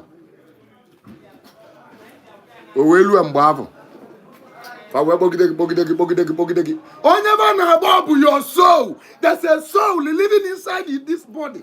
That soul ka na-akpọ. That soul can now evaporate and come out from the body. When that soul come out from the body, fa rapụzi ya gị. Onye nwụrụ anwụ amabara na ọ nwụrụ. Onye nwụrụ anwụ ọ na-adị ya ka ọ na-alọ nlọ. Mana nle na-alọ na-abụ ajọ nlọ. Maka na mgbe ahụ ka mmụọ na-eyi gị egwu. Mgbe ahụ ka ị ga-afụ mmụọ dịka ka ifele for the first time. Ịfụ mmụọ, ị ga-anọkọta kịta afụ mmadụ obuli isi 7. Hey, itipụ ọsọ. Ọ chọke gbaga ebe na ọgbachi ya azụ, gbaga ebe na ọgbachi ya azụ. Bifie na-anachi ya tazi azụ ọ bụ na ebebe gị akwa ediscover go na enwugo. Mgbe ahụ onye ahụ agbasi gị ike. Ediscover go na enwugo. Ịbatazi akwa ene-ebe akwa na be gị. Ịmabe na inwugo, ọ dị gị ka ọ na nlọ. You will be crying to wake up from the dream. Maka na mmụọ na-achọ gị bụ ajọ nlọ ka ị na-alọ. It's an evil dream. You don't want to. Mana mmụọ ka ị na-afụ. Ndị otu ga ka ị na-afụ. You don't want to see them. Ọ dị gị ka ọ na nlọ. Ịbatalụzie. Ịfụzie your lovely wife ọnọdụ na-ebe akwa. Oh, Papa Emeka. Oh, kedụzi. Oh, ọnọdụ akwa ya na-ebe. Ị na-eti aka ọ bụrụ onye nwa ka ị na-eti n'aka gị adịghị emetụ ya. You are a spirit. Aka gị adịghị emetụ ya. Ị na-ene n'onwe gị, ị na-asị ka ezi adịghị m ịbụa. First of all, ọ ga-adị gị ka ị dị ịbụa ịkụnye for your lifeless body ebe ọ nọ. Ị na-afụ onwe gị na-asị adịghị m ịbụa. Kezi enye ndị a na-ebelakwa onye dị ebe a. Ọ na-akpọ gị afa na-asị isi mba na m anwụbe m. Ị na-eti mkpu. The person will be screaming, shouting, but nobody will hear you. Nobody will hear you. Mmụọ ndị ọzọ ga-anọzi n'akụkụ. Iwe ke onye nke nwụgo n'ụsịsọ ọ nọ na-akọ na amụ ga-amụ ha. Mabe na enwugo ile ka onye ka ọ na-ayị ala. Ọ sị ke bịa si awaka.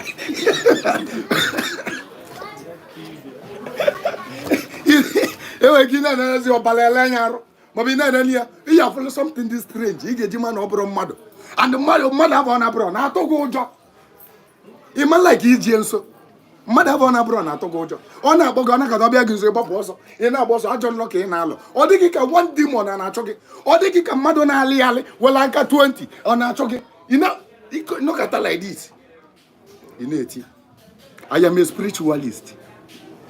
I am in the field to tell you about all this. Whether you believe it or not, this is how it will look like. Iwe na-ebe na-achọ onye ga-etete gị na ịchọrọ ka etetezie gị n'ụlọ a si tete gị ịma na nlọ ka ị na-alọ you just like a dream. The person ga-anọgide na nlọ o wee mee 3 market days. 3 market days. Na Igbo bụ 3 market days ka eji agba egbe.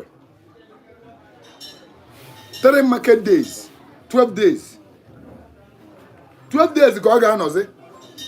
Ọ realize bazia na nya nwugo. Mgbe afọ ọ nọ ebe a, ọ ga na-afụ ndị mmadụ edozisi arụ ya tinye na akpati. Ọ na-ekili ndị a. Ofuchi ya na-asị akwụsịkwana ndị a. Nna ndị a na-asị na enwugo na onye nna asị na onye asị na ma nwugo. Kesi na mụ dị ndụ. Kesi ka nsị wee nwee dịcha ma nwugo. Ebulu arụ gị na-asị ọgwa na arụ m dị ebe a. Ndị a na-achọkwa ini m. Ị na-achọ ka ekwụsịba na-eti m ọkpọ na anụ m ọgụ na abakarati. Na-akụ m ozi n'ọkata ibute ka ị kụọ onwe onye na-akụta. Ka imetụ aka gị ga-agafe. Onwe onye na-emetụta aka. Imetụ ọma fili ya. The person will begin to struggle. Na-eti. ebulia ojana kuku ebe golini ya onoreba bu na-eti na abasa akwa na-eti biko nu uneni na mo na manwu be adimondo uneni na o meto nya akasi ya biko nu mo na gede na mma nwanne m nwoke biko it sounds funny but this is reality. This is reality. Check your John leg and alloy, not talking about the tatagi. Only a log and alloy in alloy. A man on looking at and literally ten and la. Can you hear John Lord Eva?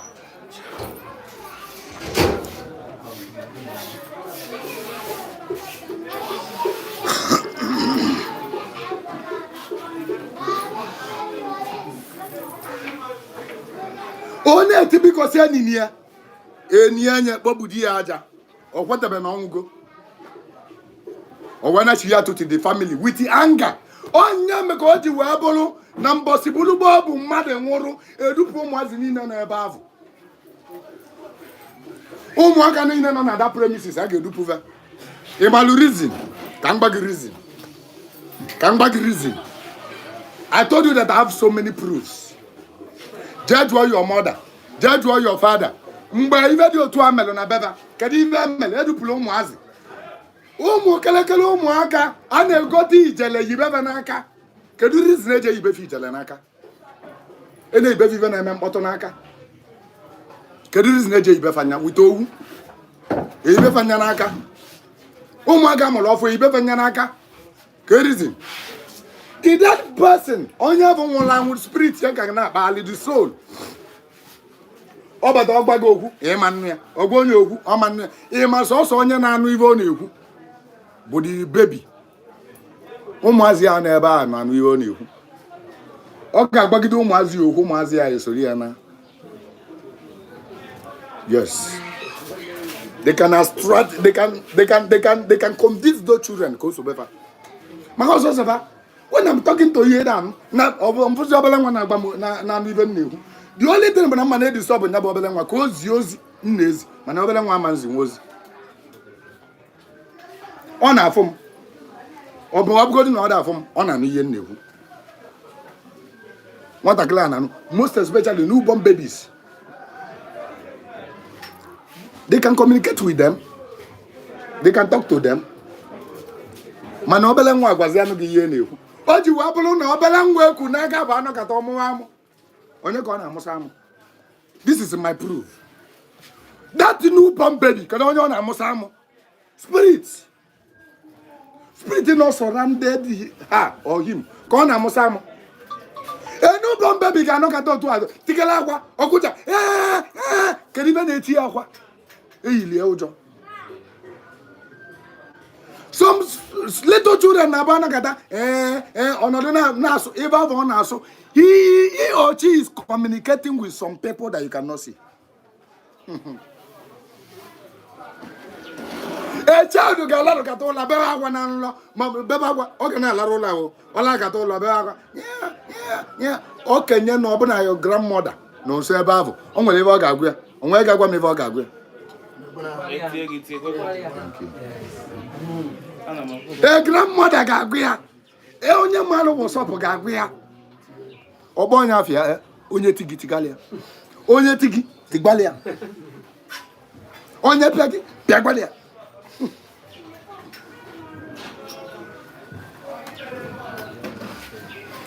e child ga no kata na nlo omuwamu ono na alaru ụla ma no kata omuwamu ogene na atia o nwere nkata na akpa they are discussing on afọ people na ada afọ on anu yi na ada anu.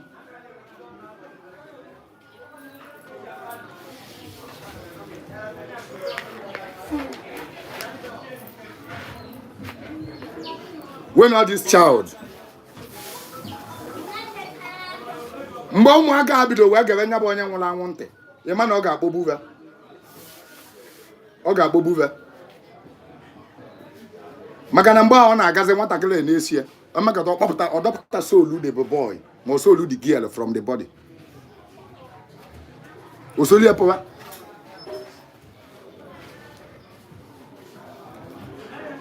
mbọsị na a ga-agbazi egbe ọ kwere ịtọ mbọsị o mee 12 days agbazi egbe ofu ya na ya ọma na ọnwụgo ndị niile ọ na-agbala ọsọ osebezi ebe esobe onwezi a na n'olu ike agụgụ ya na oteketere mkpu ike agụ ya and ibe bụ buli ezi bụ na ọ dị eli nri ma agụ ada agụ ya agụ ada agụ ya ma ọ dị eli nri ọ na-afụ na na-eli nri agụ ada agụ ya ma ọ dịrị eli nri ọṅụbe mmiri sensị ya gbazị ka onye anyị na-amụsị ya na-amụ ya ama oge enu ọ ga-ejekwuzi ya sị nna ọ gị na-atọ dịka oge enu ọsịa n'otu a ọsịa n'otu a ka ọ dị ma oge nke m ọsị enwugo enwugo ọsịa ya na onye ka m na-agwa gị ọgwụ ya ka m na-akpọ gị oge a otu a ka ọ dị ma oge otu a ka ọ dị ma oge nke m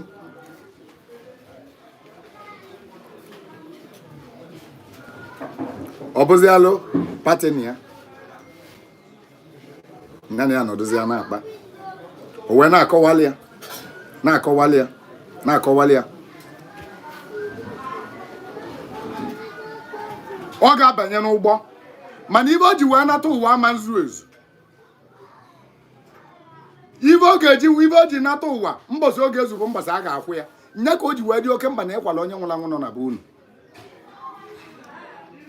asị gị na ọka edu n'anya mmụọ ibe niile o ji wee nata ka etiri ya nya o nwere some things o ji nata a ga-ewechi alịrị ya azụ ị ga-akwụ ya kwa ị ga-eni jee bupụta ozu ya na mọchụwarị abụrụ ebe na-edebe mmadụ nya wechi ya mma ndụ n'obodo ka obodo lie and ebe ọ bụ na ibe o ji wee bịa ụwa na o wechigheri ya ọ ga na-atakwa afọ a ga na-edi prayer dị ya right ya over there maka na o wechiebe ihe o ji wee jee ụwa sometimes amandolo ya complete there.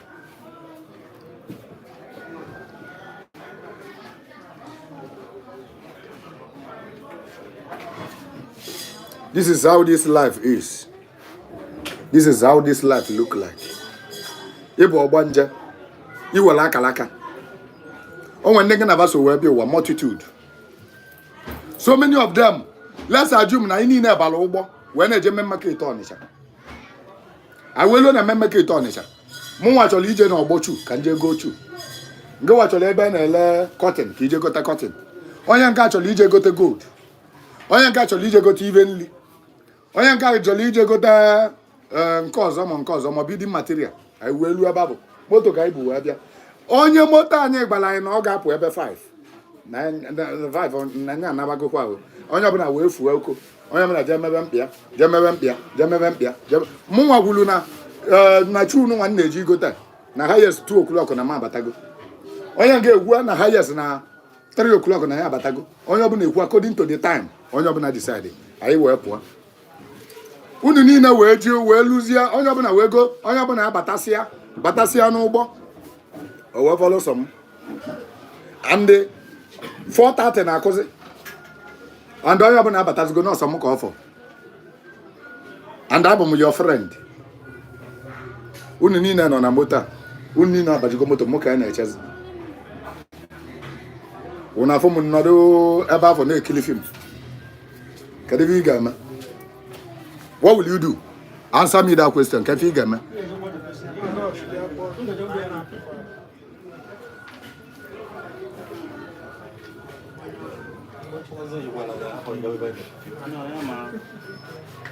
What will you do? Then on social media.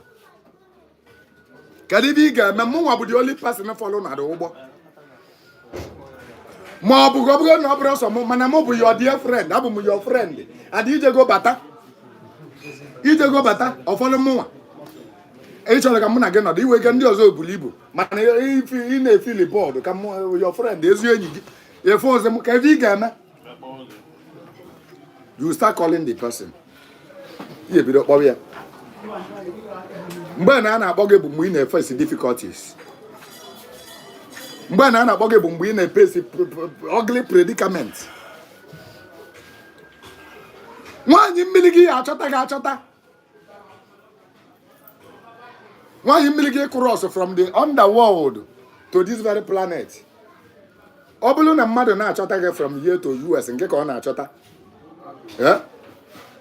Olu ebe abụ kada onye ga-enye accommodation. Kada ọ ga-akwụli ya ụgwọ ihe ọ ga-eli. Eh? Maka na ego ji ebe a bụ ego na-eyuzu ebe. Na ego na-eyuzu ebe enu ka ọ ga-eyuzu ma oluo na your country ebe ibi ọrịa. Otu a ka ọ dị. Ọ bụrụ na di mmiri gị maọbụ nwunye mmiri gị wee nafeta n'ụwa nke a wee bịa kwasa gị iko. Ị ma na ọkụrụs go problem adịgo. Ọ bụ na o nwere kọntraktị na-abịa maọbụ na mmadụ kwere gị nkwa 10 million. 10 million a ga-eji wee kwụ ụgwọ entrance ihe o ji wee bata. Iwe disappointment nya ga o ji wee bụ na ụfọdụ na-abụba akwara n'iko ibe a na-eme ayasa. Idi na nwaanyị na nlọ ibe na-eme ayasa. Then I divert here to that question Jubilee earlier.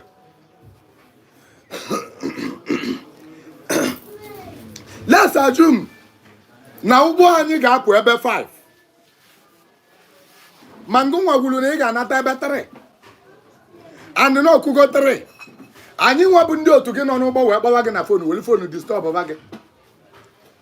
And na ibe ị chọrọ igote na igote si bie n'ime si ebe ebi alụ. Ị gazi ị chọrọ ịmụkwu nwa maọbụ na ị chọrọ ịwụ nwa arụ kedu ibe ị ga-eme? As a person nke nwa ka anyị na-akpọzi gị na-edistọbụ gị ka ebe ị ga-eme.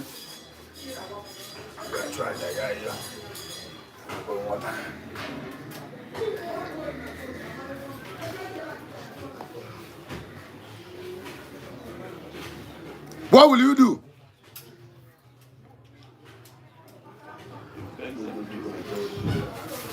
Ibe ị ga-eme bụ na ị ga-akpọwa na fon sịba na ị na-abịa. Ejika nwanne m nna biko ọ ka fọkwala obele. Ife mele bụ mmadụ ezugo ebe a mgbe gotasịa na banana maọbụ golu banana golu granọt golu mineral ịbata ike eleve sịba na-ata nọ ana m abịa ka m gotekwa ife ọ ka fọ azụzube maka na ndị be anyị gwara ya n'ụwa bụ afịa. Ụwa anụnwa bụ afịa onye zujuo nke ya ọ na-aba mana afịa bịara ịzụ n'izuzibe gote ife ka eleve ma mineral ndị ga-eli ya ọgwa ndị dị stọbọn ọ bụkwa ndị otu gị niile afọ gị n'anya.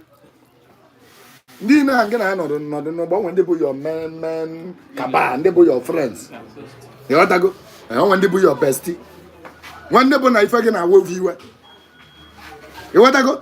These are reasons ọ ga-eji wee bụrụ na ị afụ mmadụ for the first time kpụ ya asị. You can see somebody and hate the person. O nwere mmụọ gị jụrụ onye ị like the person ị mara onye ọ bụ to you. Onye ka o ji wee dị oke mba ịdị na-achụ aja ịnụ ka dị chụ aja na graveyard without dibịa agwara gị ịnụ ka dị chụ aja na mmiri without dibịa agwara gị adịrị agụ ya ọnụ na m chọrọ last month na m chọrọ last 2 months mba it's not done like that. Ịnụ ka dị chụ aja ịnụ ka dị chụọ aja nwa Ogbanje.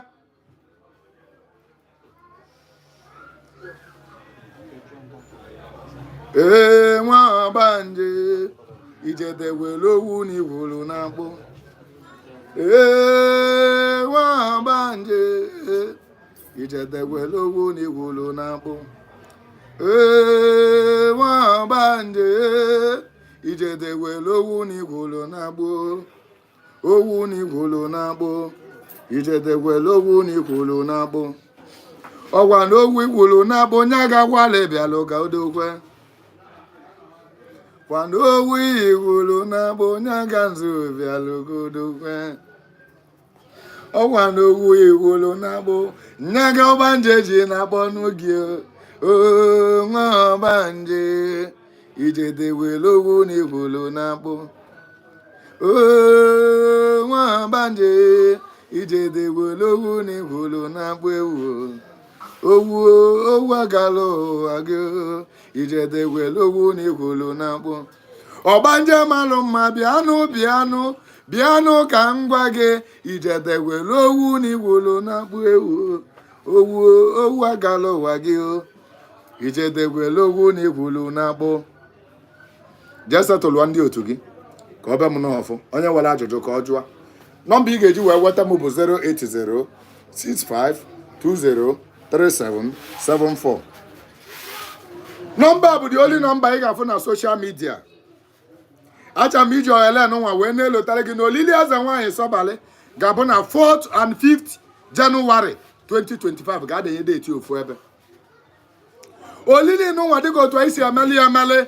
Ọ bụrụ na ị chọrọ ịsọpọtụ na nya bụ olili, if you want to support olili a na ọdụ ka salaka olili ndị Igbo na-eli, ibulu onye Ebonyi steeti, onye Enugu steeti, onye Anambra steeti, onye Imo steeti, onye Abia steeti, onye Delta steeti, ma ọ bụ na ị na-anụ ibe m na-asụ, olili gị ka ọ bụ. Ọ bụrụ iwu bụ na ị ga-asọpọtụ, ma ọ bụrụ na ị ga-asọpọtụ dịka otu esi emeli emeli. Nọmba eji asọpọtụ na nya bụ olili bụ Fidelity Bank 601 900 7961. Fidelity Bank, any amount ọ bụla itili, ọ bụla pure water ka ị chọrọ ka ejili egota, ọ bụla ọjị ka ị chọrọ ka ejili egota, ọ bụla ọkụkọ ka ị chọrọ ka ejili egota, ọ bụla efi ka ị chọrọ ka ejili egota, ọ bụla 2 crate of beer, ọ bụla 1 crate of bottled water, ọ bụla whatsoever na ebe ọ bụla ozulu ka ejili egota.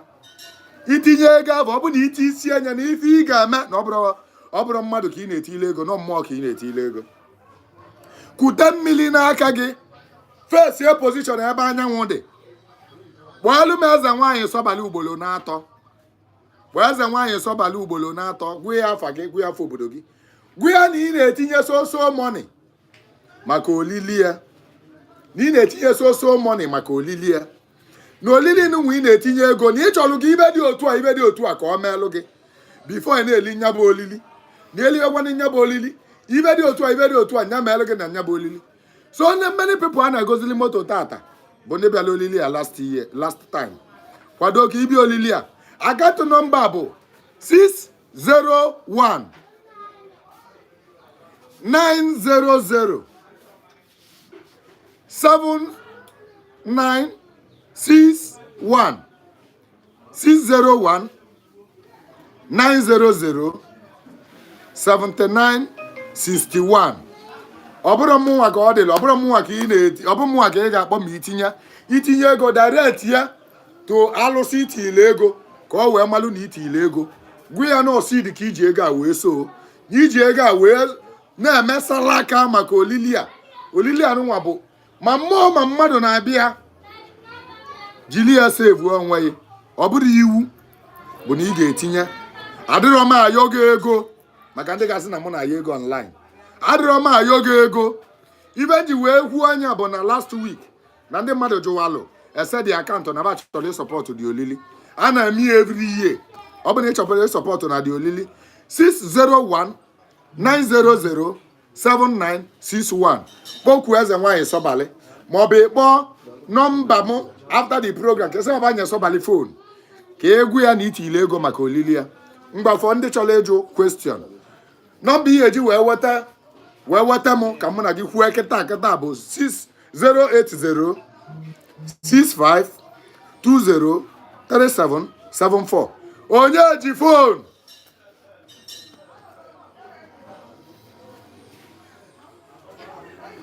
Onye ji phone?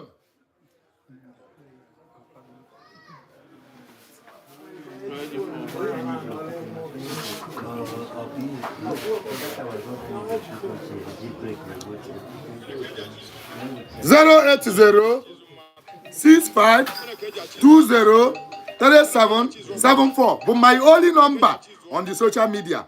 Any other number but scammer. Any other number apart from this number but scammer. Hello.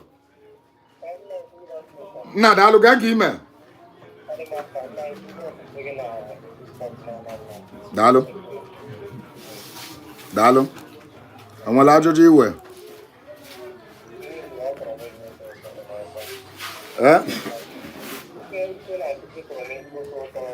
Dalo rin na oh. Dalo. Adama no zivi na egwu onu gị na-adazi n'ime.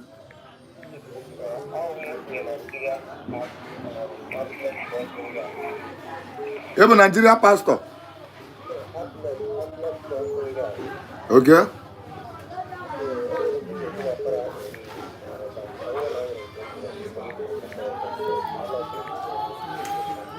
Okay. Okay. Yes, Fidelity. Fidelity Bank 601 900 7961. On your the account.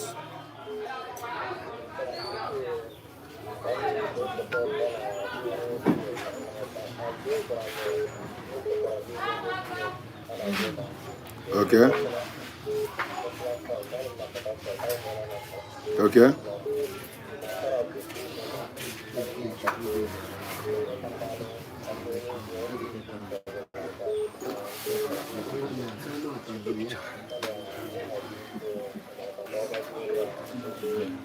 Ọ dị mma. Mgbe nke ahụ bụ emesịa kpọchi ya mazụ. After this program, kpọchi ya mazụ. Hello. Yeah, hello. Good afternoon, sir. Good afternoon. Nne ka gị ime? Daalụ.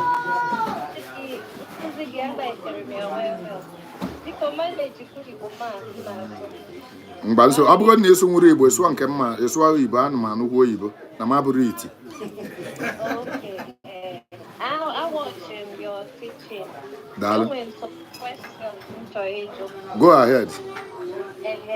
Gbasara ife Ogbanje na-ekwu maka iyiuwa. Mmadụ ọ na-ekewapụta onwe ya ga-arụ ọdị iyiuwa a na-akagbu ya agarụ. Ọ bụrụ onye enyi ya nwere iyi na ya ahụ ọsịsọ. A na-emenwu something. Thank you. Nya bụ ịkalụ wee ka o si daa na ntị maka na ụfọdụ ndị eze nwaanyị ga-asị gị ka ekewapụ gị maọbụ ka eme nke nwa adịrị ekewapụ ife ị ga-eme bụ ije jee chụọ àjà ọnya bụ ebe a m gwalụ gị nkwulu na mbichịkọta nsị gị na nne gị na baso wee jee Ọnịcha nọkọta na ọdịna moto wee na-eche gị ife ị ga-ebe bụ ịnọkọta igote mineral gote nna nyeva sịbaba chekwalụ gị na ị na-abịa ọkụ ịghọta gị ya aja gị ị ga na-achụ on regular basis na-ayọba biko bawe ndidi na imesiba ife ebi ala ụwa. Yes. Okay. Okay.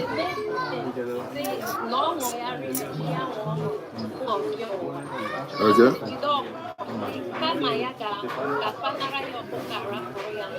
Yes.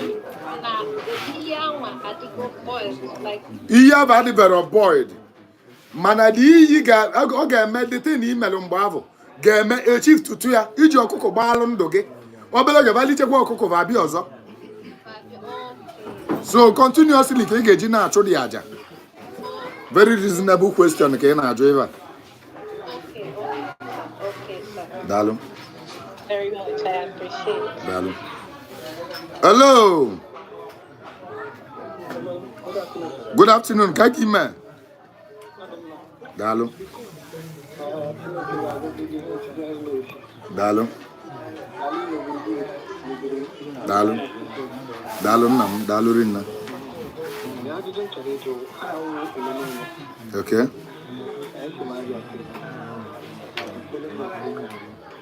Nna m daalụ.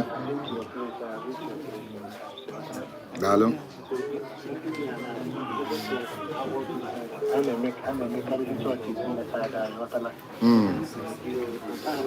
Wetekwa onu o, wetekwa onu.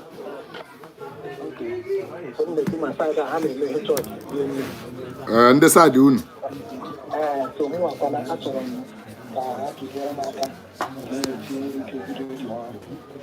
Okay, dibịa ma gị. Okay. Ị ga-ayọ onwe nfanụ. Sịfava biko va welu gị ndidi na ị ga-alụ dị ọlụ. Ị ga-alụ gbaba na ikwe ego na ị ga-alụ. Ịghọtago? Yes. Nyebe a na-akpụ ya bụ ekwe m agwụ. Yes. Ngodalụ. Next step bụ ngo wee lụọ agụ. Jee cheki ebe nkụzili maka ndị ọlụ mmalụ. Daalụ. Hello. Ya nna daalụ ka ime. Wee tonu oge a na-anụ ife ị na-ekwu ọfụma. Ngwa gaba n'iru. Kedu ajụjụ iwe?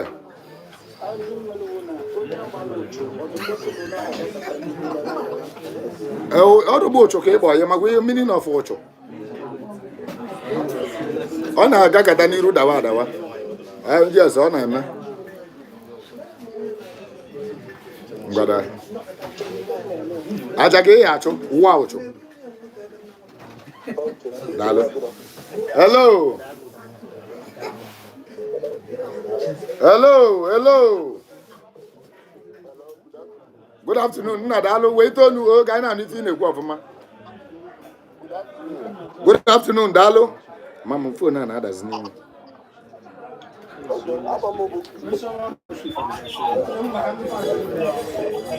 Hello. Good afternoon.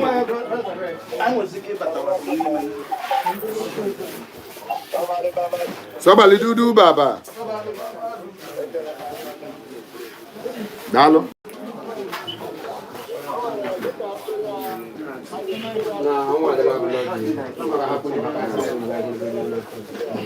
Obuni walu di mili wa basi abala. E tasa di mili na ana. Ngosom. Kambia ka check ya nodugodu nani. Nodugodu nani kambia kan check ya kamala ba ge buku moto. Ndị ebubata kwa na moto ebubata ka ma ba ka ndo. Bado ndị ave ebubata na moto n'ime. Bright. Bandi ave ebubata na moto n'ime ka we fu ebe a ga no. Ba bubata moto amafuzi ebe a ga. Hello?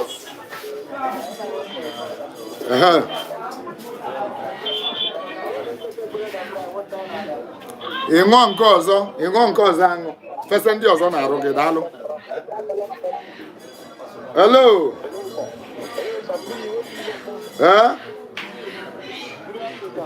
Good afternoon. Gagi ime. Daalụ. Gade na-ajụ.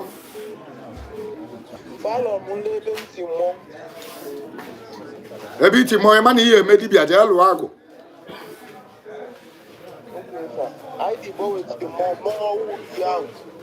Agụ ka ị ga-alụ. Daalụ. Hello. Hello. Ya nne daalụ ga gị ime. Good afternoon, sir. Good afternoon. Ife a na-ada n'ime. Biko, nna Chiji gị, ihe gbasara idokwa chi a, ọkpụkpọ ụlọ nwaanyị nwere di m, andụzi igwe n'ihe omenala ka ịkpọ gị Chineke. Ịkpọ ndị bụ unu gaba dozie elu gị chi gị ma ọ kpọọ onye ga-emenwulu gị ya enweghị imenwulu gị chi gị ebe ọbụla si ma elu gị chi gị. Daalụ. Hello. Good afternoon. Ga gị ime.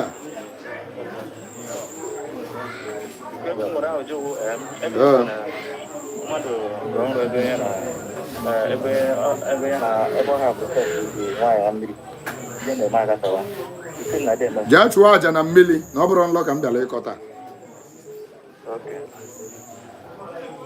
Hello. Ya nna m daalụ ga gị ime. Ọ dị mma.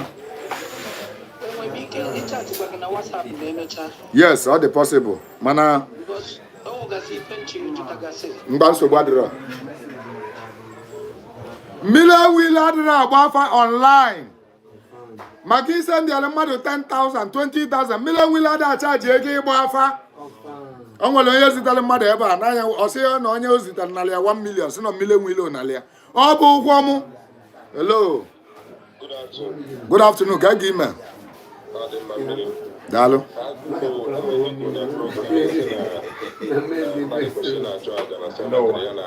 Yes, na mmiri. Yes.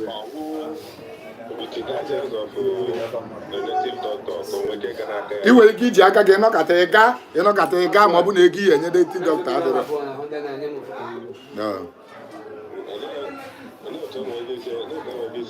Ije ebe a na-ele mgbomgbo si akwa ego ibu eji eje mmiri. Igotasịa ife ndị ọzọ ti ya wele ya gaa na mmiri chụọ aja. Daalụ rinne. Hello. Ya nna m daalụ ga gị ime. Daalụ.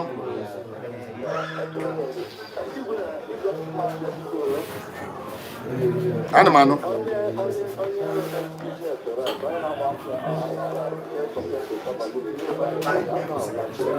Why not? All they allowed, my brother.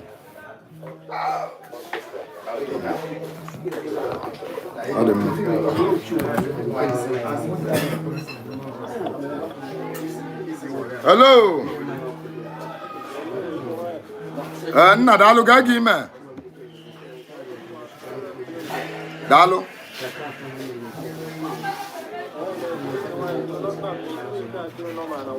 Yes, on WhatsApp.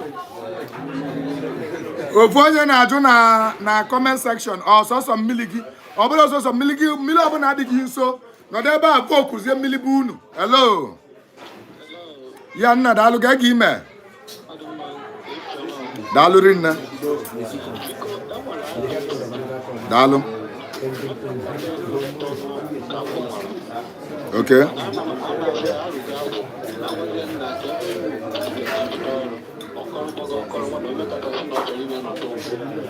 Ọ ga-enye ya nsogbu. Ọ ga-enye ya nsogbu. Emesigo m.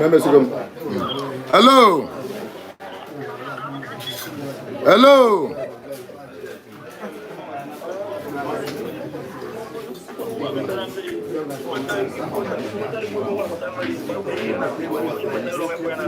Yes, ibecha ile ọma ihe egbu ya wee kpe ekpele nụ. Ibecha anyị wele ya tọnụ anya isi gị wee donye na mmiri. Yes.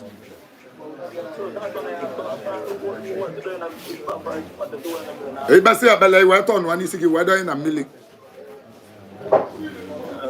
Daalụ. Hello. Good afternoon. Nne ga gị ime. Daalụ.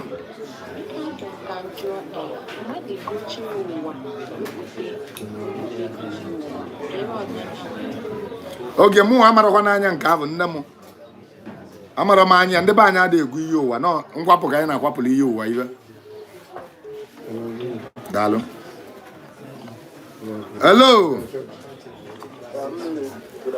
Odogwu na-abụ ekenekwa m gị.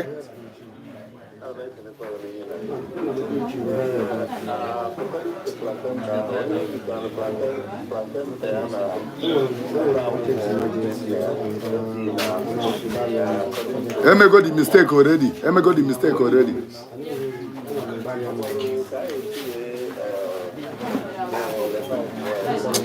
Nwere ọzọ na-enyi gị enigbo already. Nwere ebe odo mmega ntụ ndị ọkanye mana nwere ebe mmala a ga-emenwuzi ya.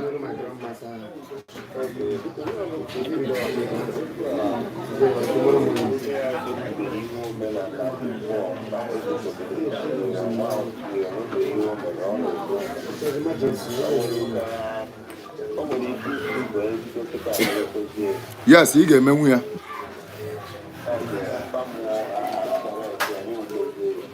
Ị ga-emenwu ya.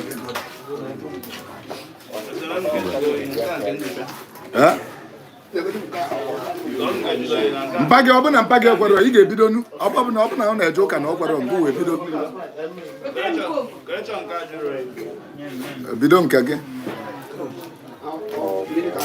Hello. Nna m daalụ ga gị ime. Daalụ.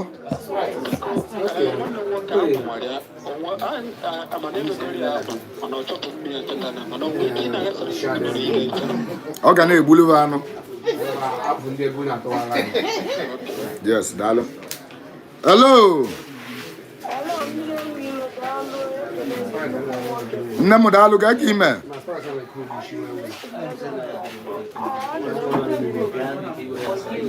Eya.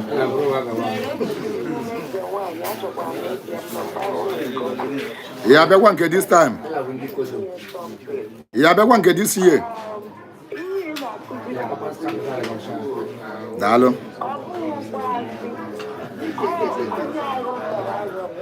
Ọ bụla eziokwu.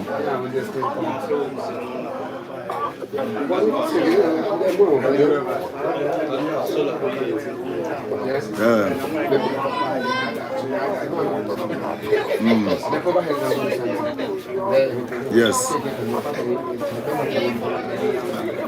Yes.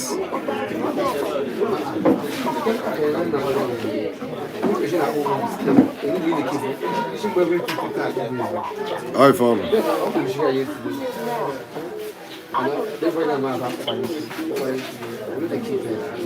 Yes. Yes. Oblezoko. Dalo. Dalo.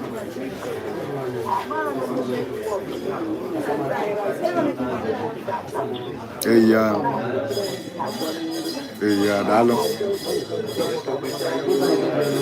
Ademma. Nsogbu adịrọ, daalụ rinne o. Daalụ. Hello. Nzagwu etu kọlụ na mmechie. Sabali baba dudu. Nne ga gị ime. Good afternoon.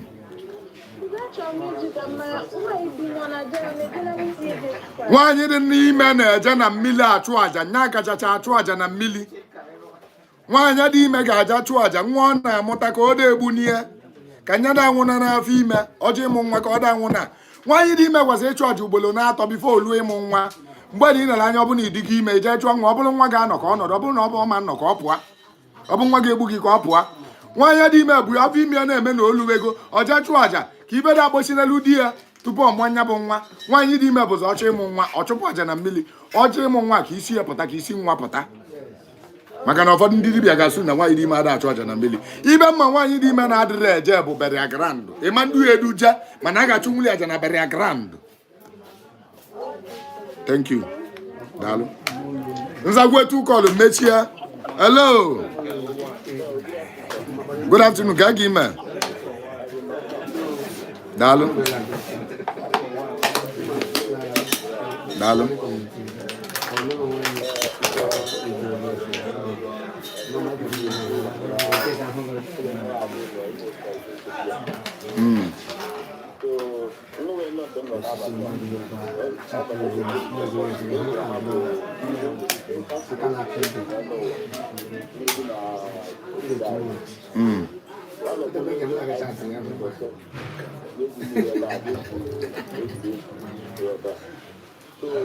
Jana mmiri a ka ije chụọ aja. Abịara m tata ịkọ nlọ. Mgbe m kọrọ nlọ agago. Hello. Good afternoon. Nne ga gị ime. Daalụ. Ngwa gaa n'iru.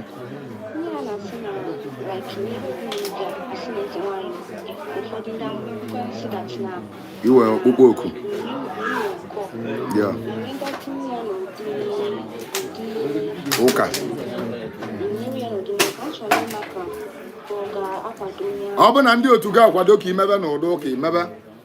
Ọ bụ na ndị otu ga-akwadoro ịma na ịma mme ya.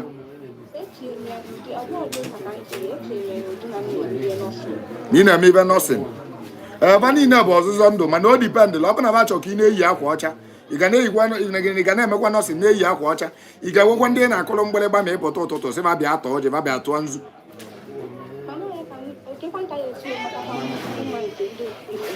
Ndị otu gị chọrọ ka ime nke omenala na nọọsụ bịara abịa. Ma ọ bụrụ na ị ga-eme n'ụdị nọọsụ, ị ma na ị ga-adogote mmiri, ị ga na-atụ nzu, na-egbu ọkụkọ, na-aga ọjị. Daalụ. Ngwa jụọ. Nya gosiri na iwe spiritual power na ịdị beyond your imagination. Eze nwaanyị ka ị bụ. Daalụ. Hello. The last call. Nna m daalụ.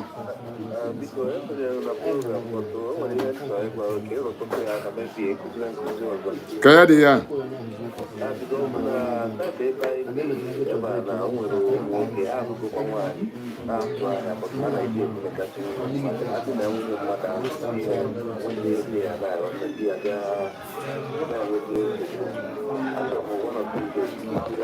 Ana m ekwu ya steady na. Agwa m na-ekwu ya steady. Ọ asụọla ọmala asụọla ove ka obenye isi n'ọbịa. Udodi.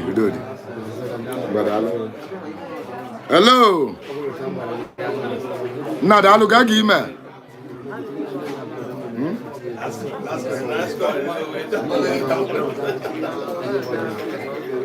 Jee ga eji agba afa ka ịmalibe me na iri na-eme ada aga. Adị m asị mmadụ bịa gba afa n'aka m, ndị na-agba afa ri nne.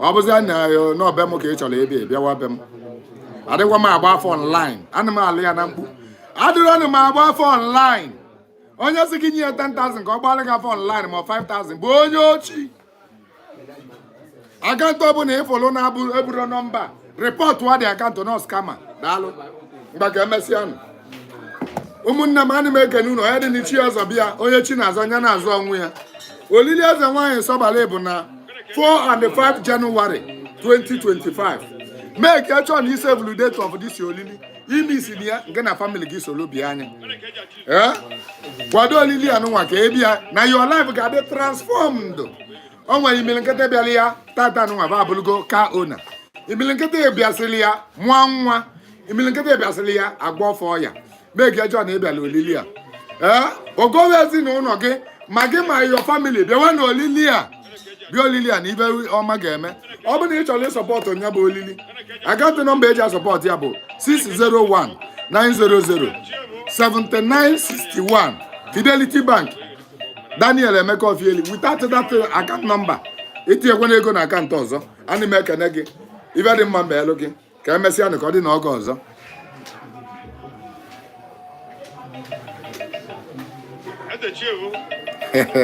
chi ụwa onwe gwa ebe ị na-aga o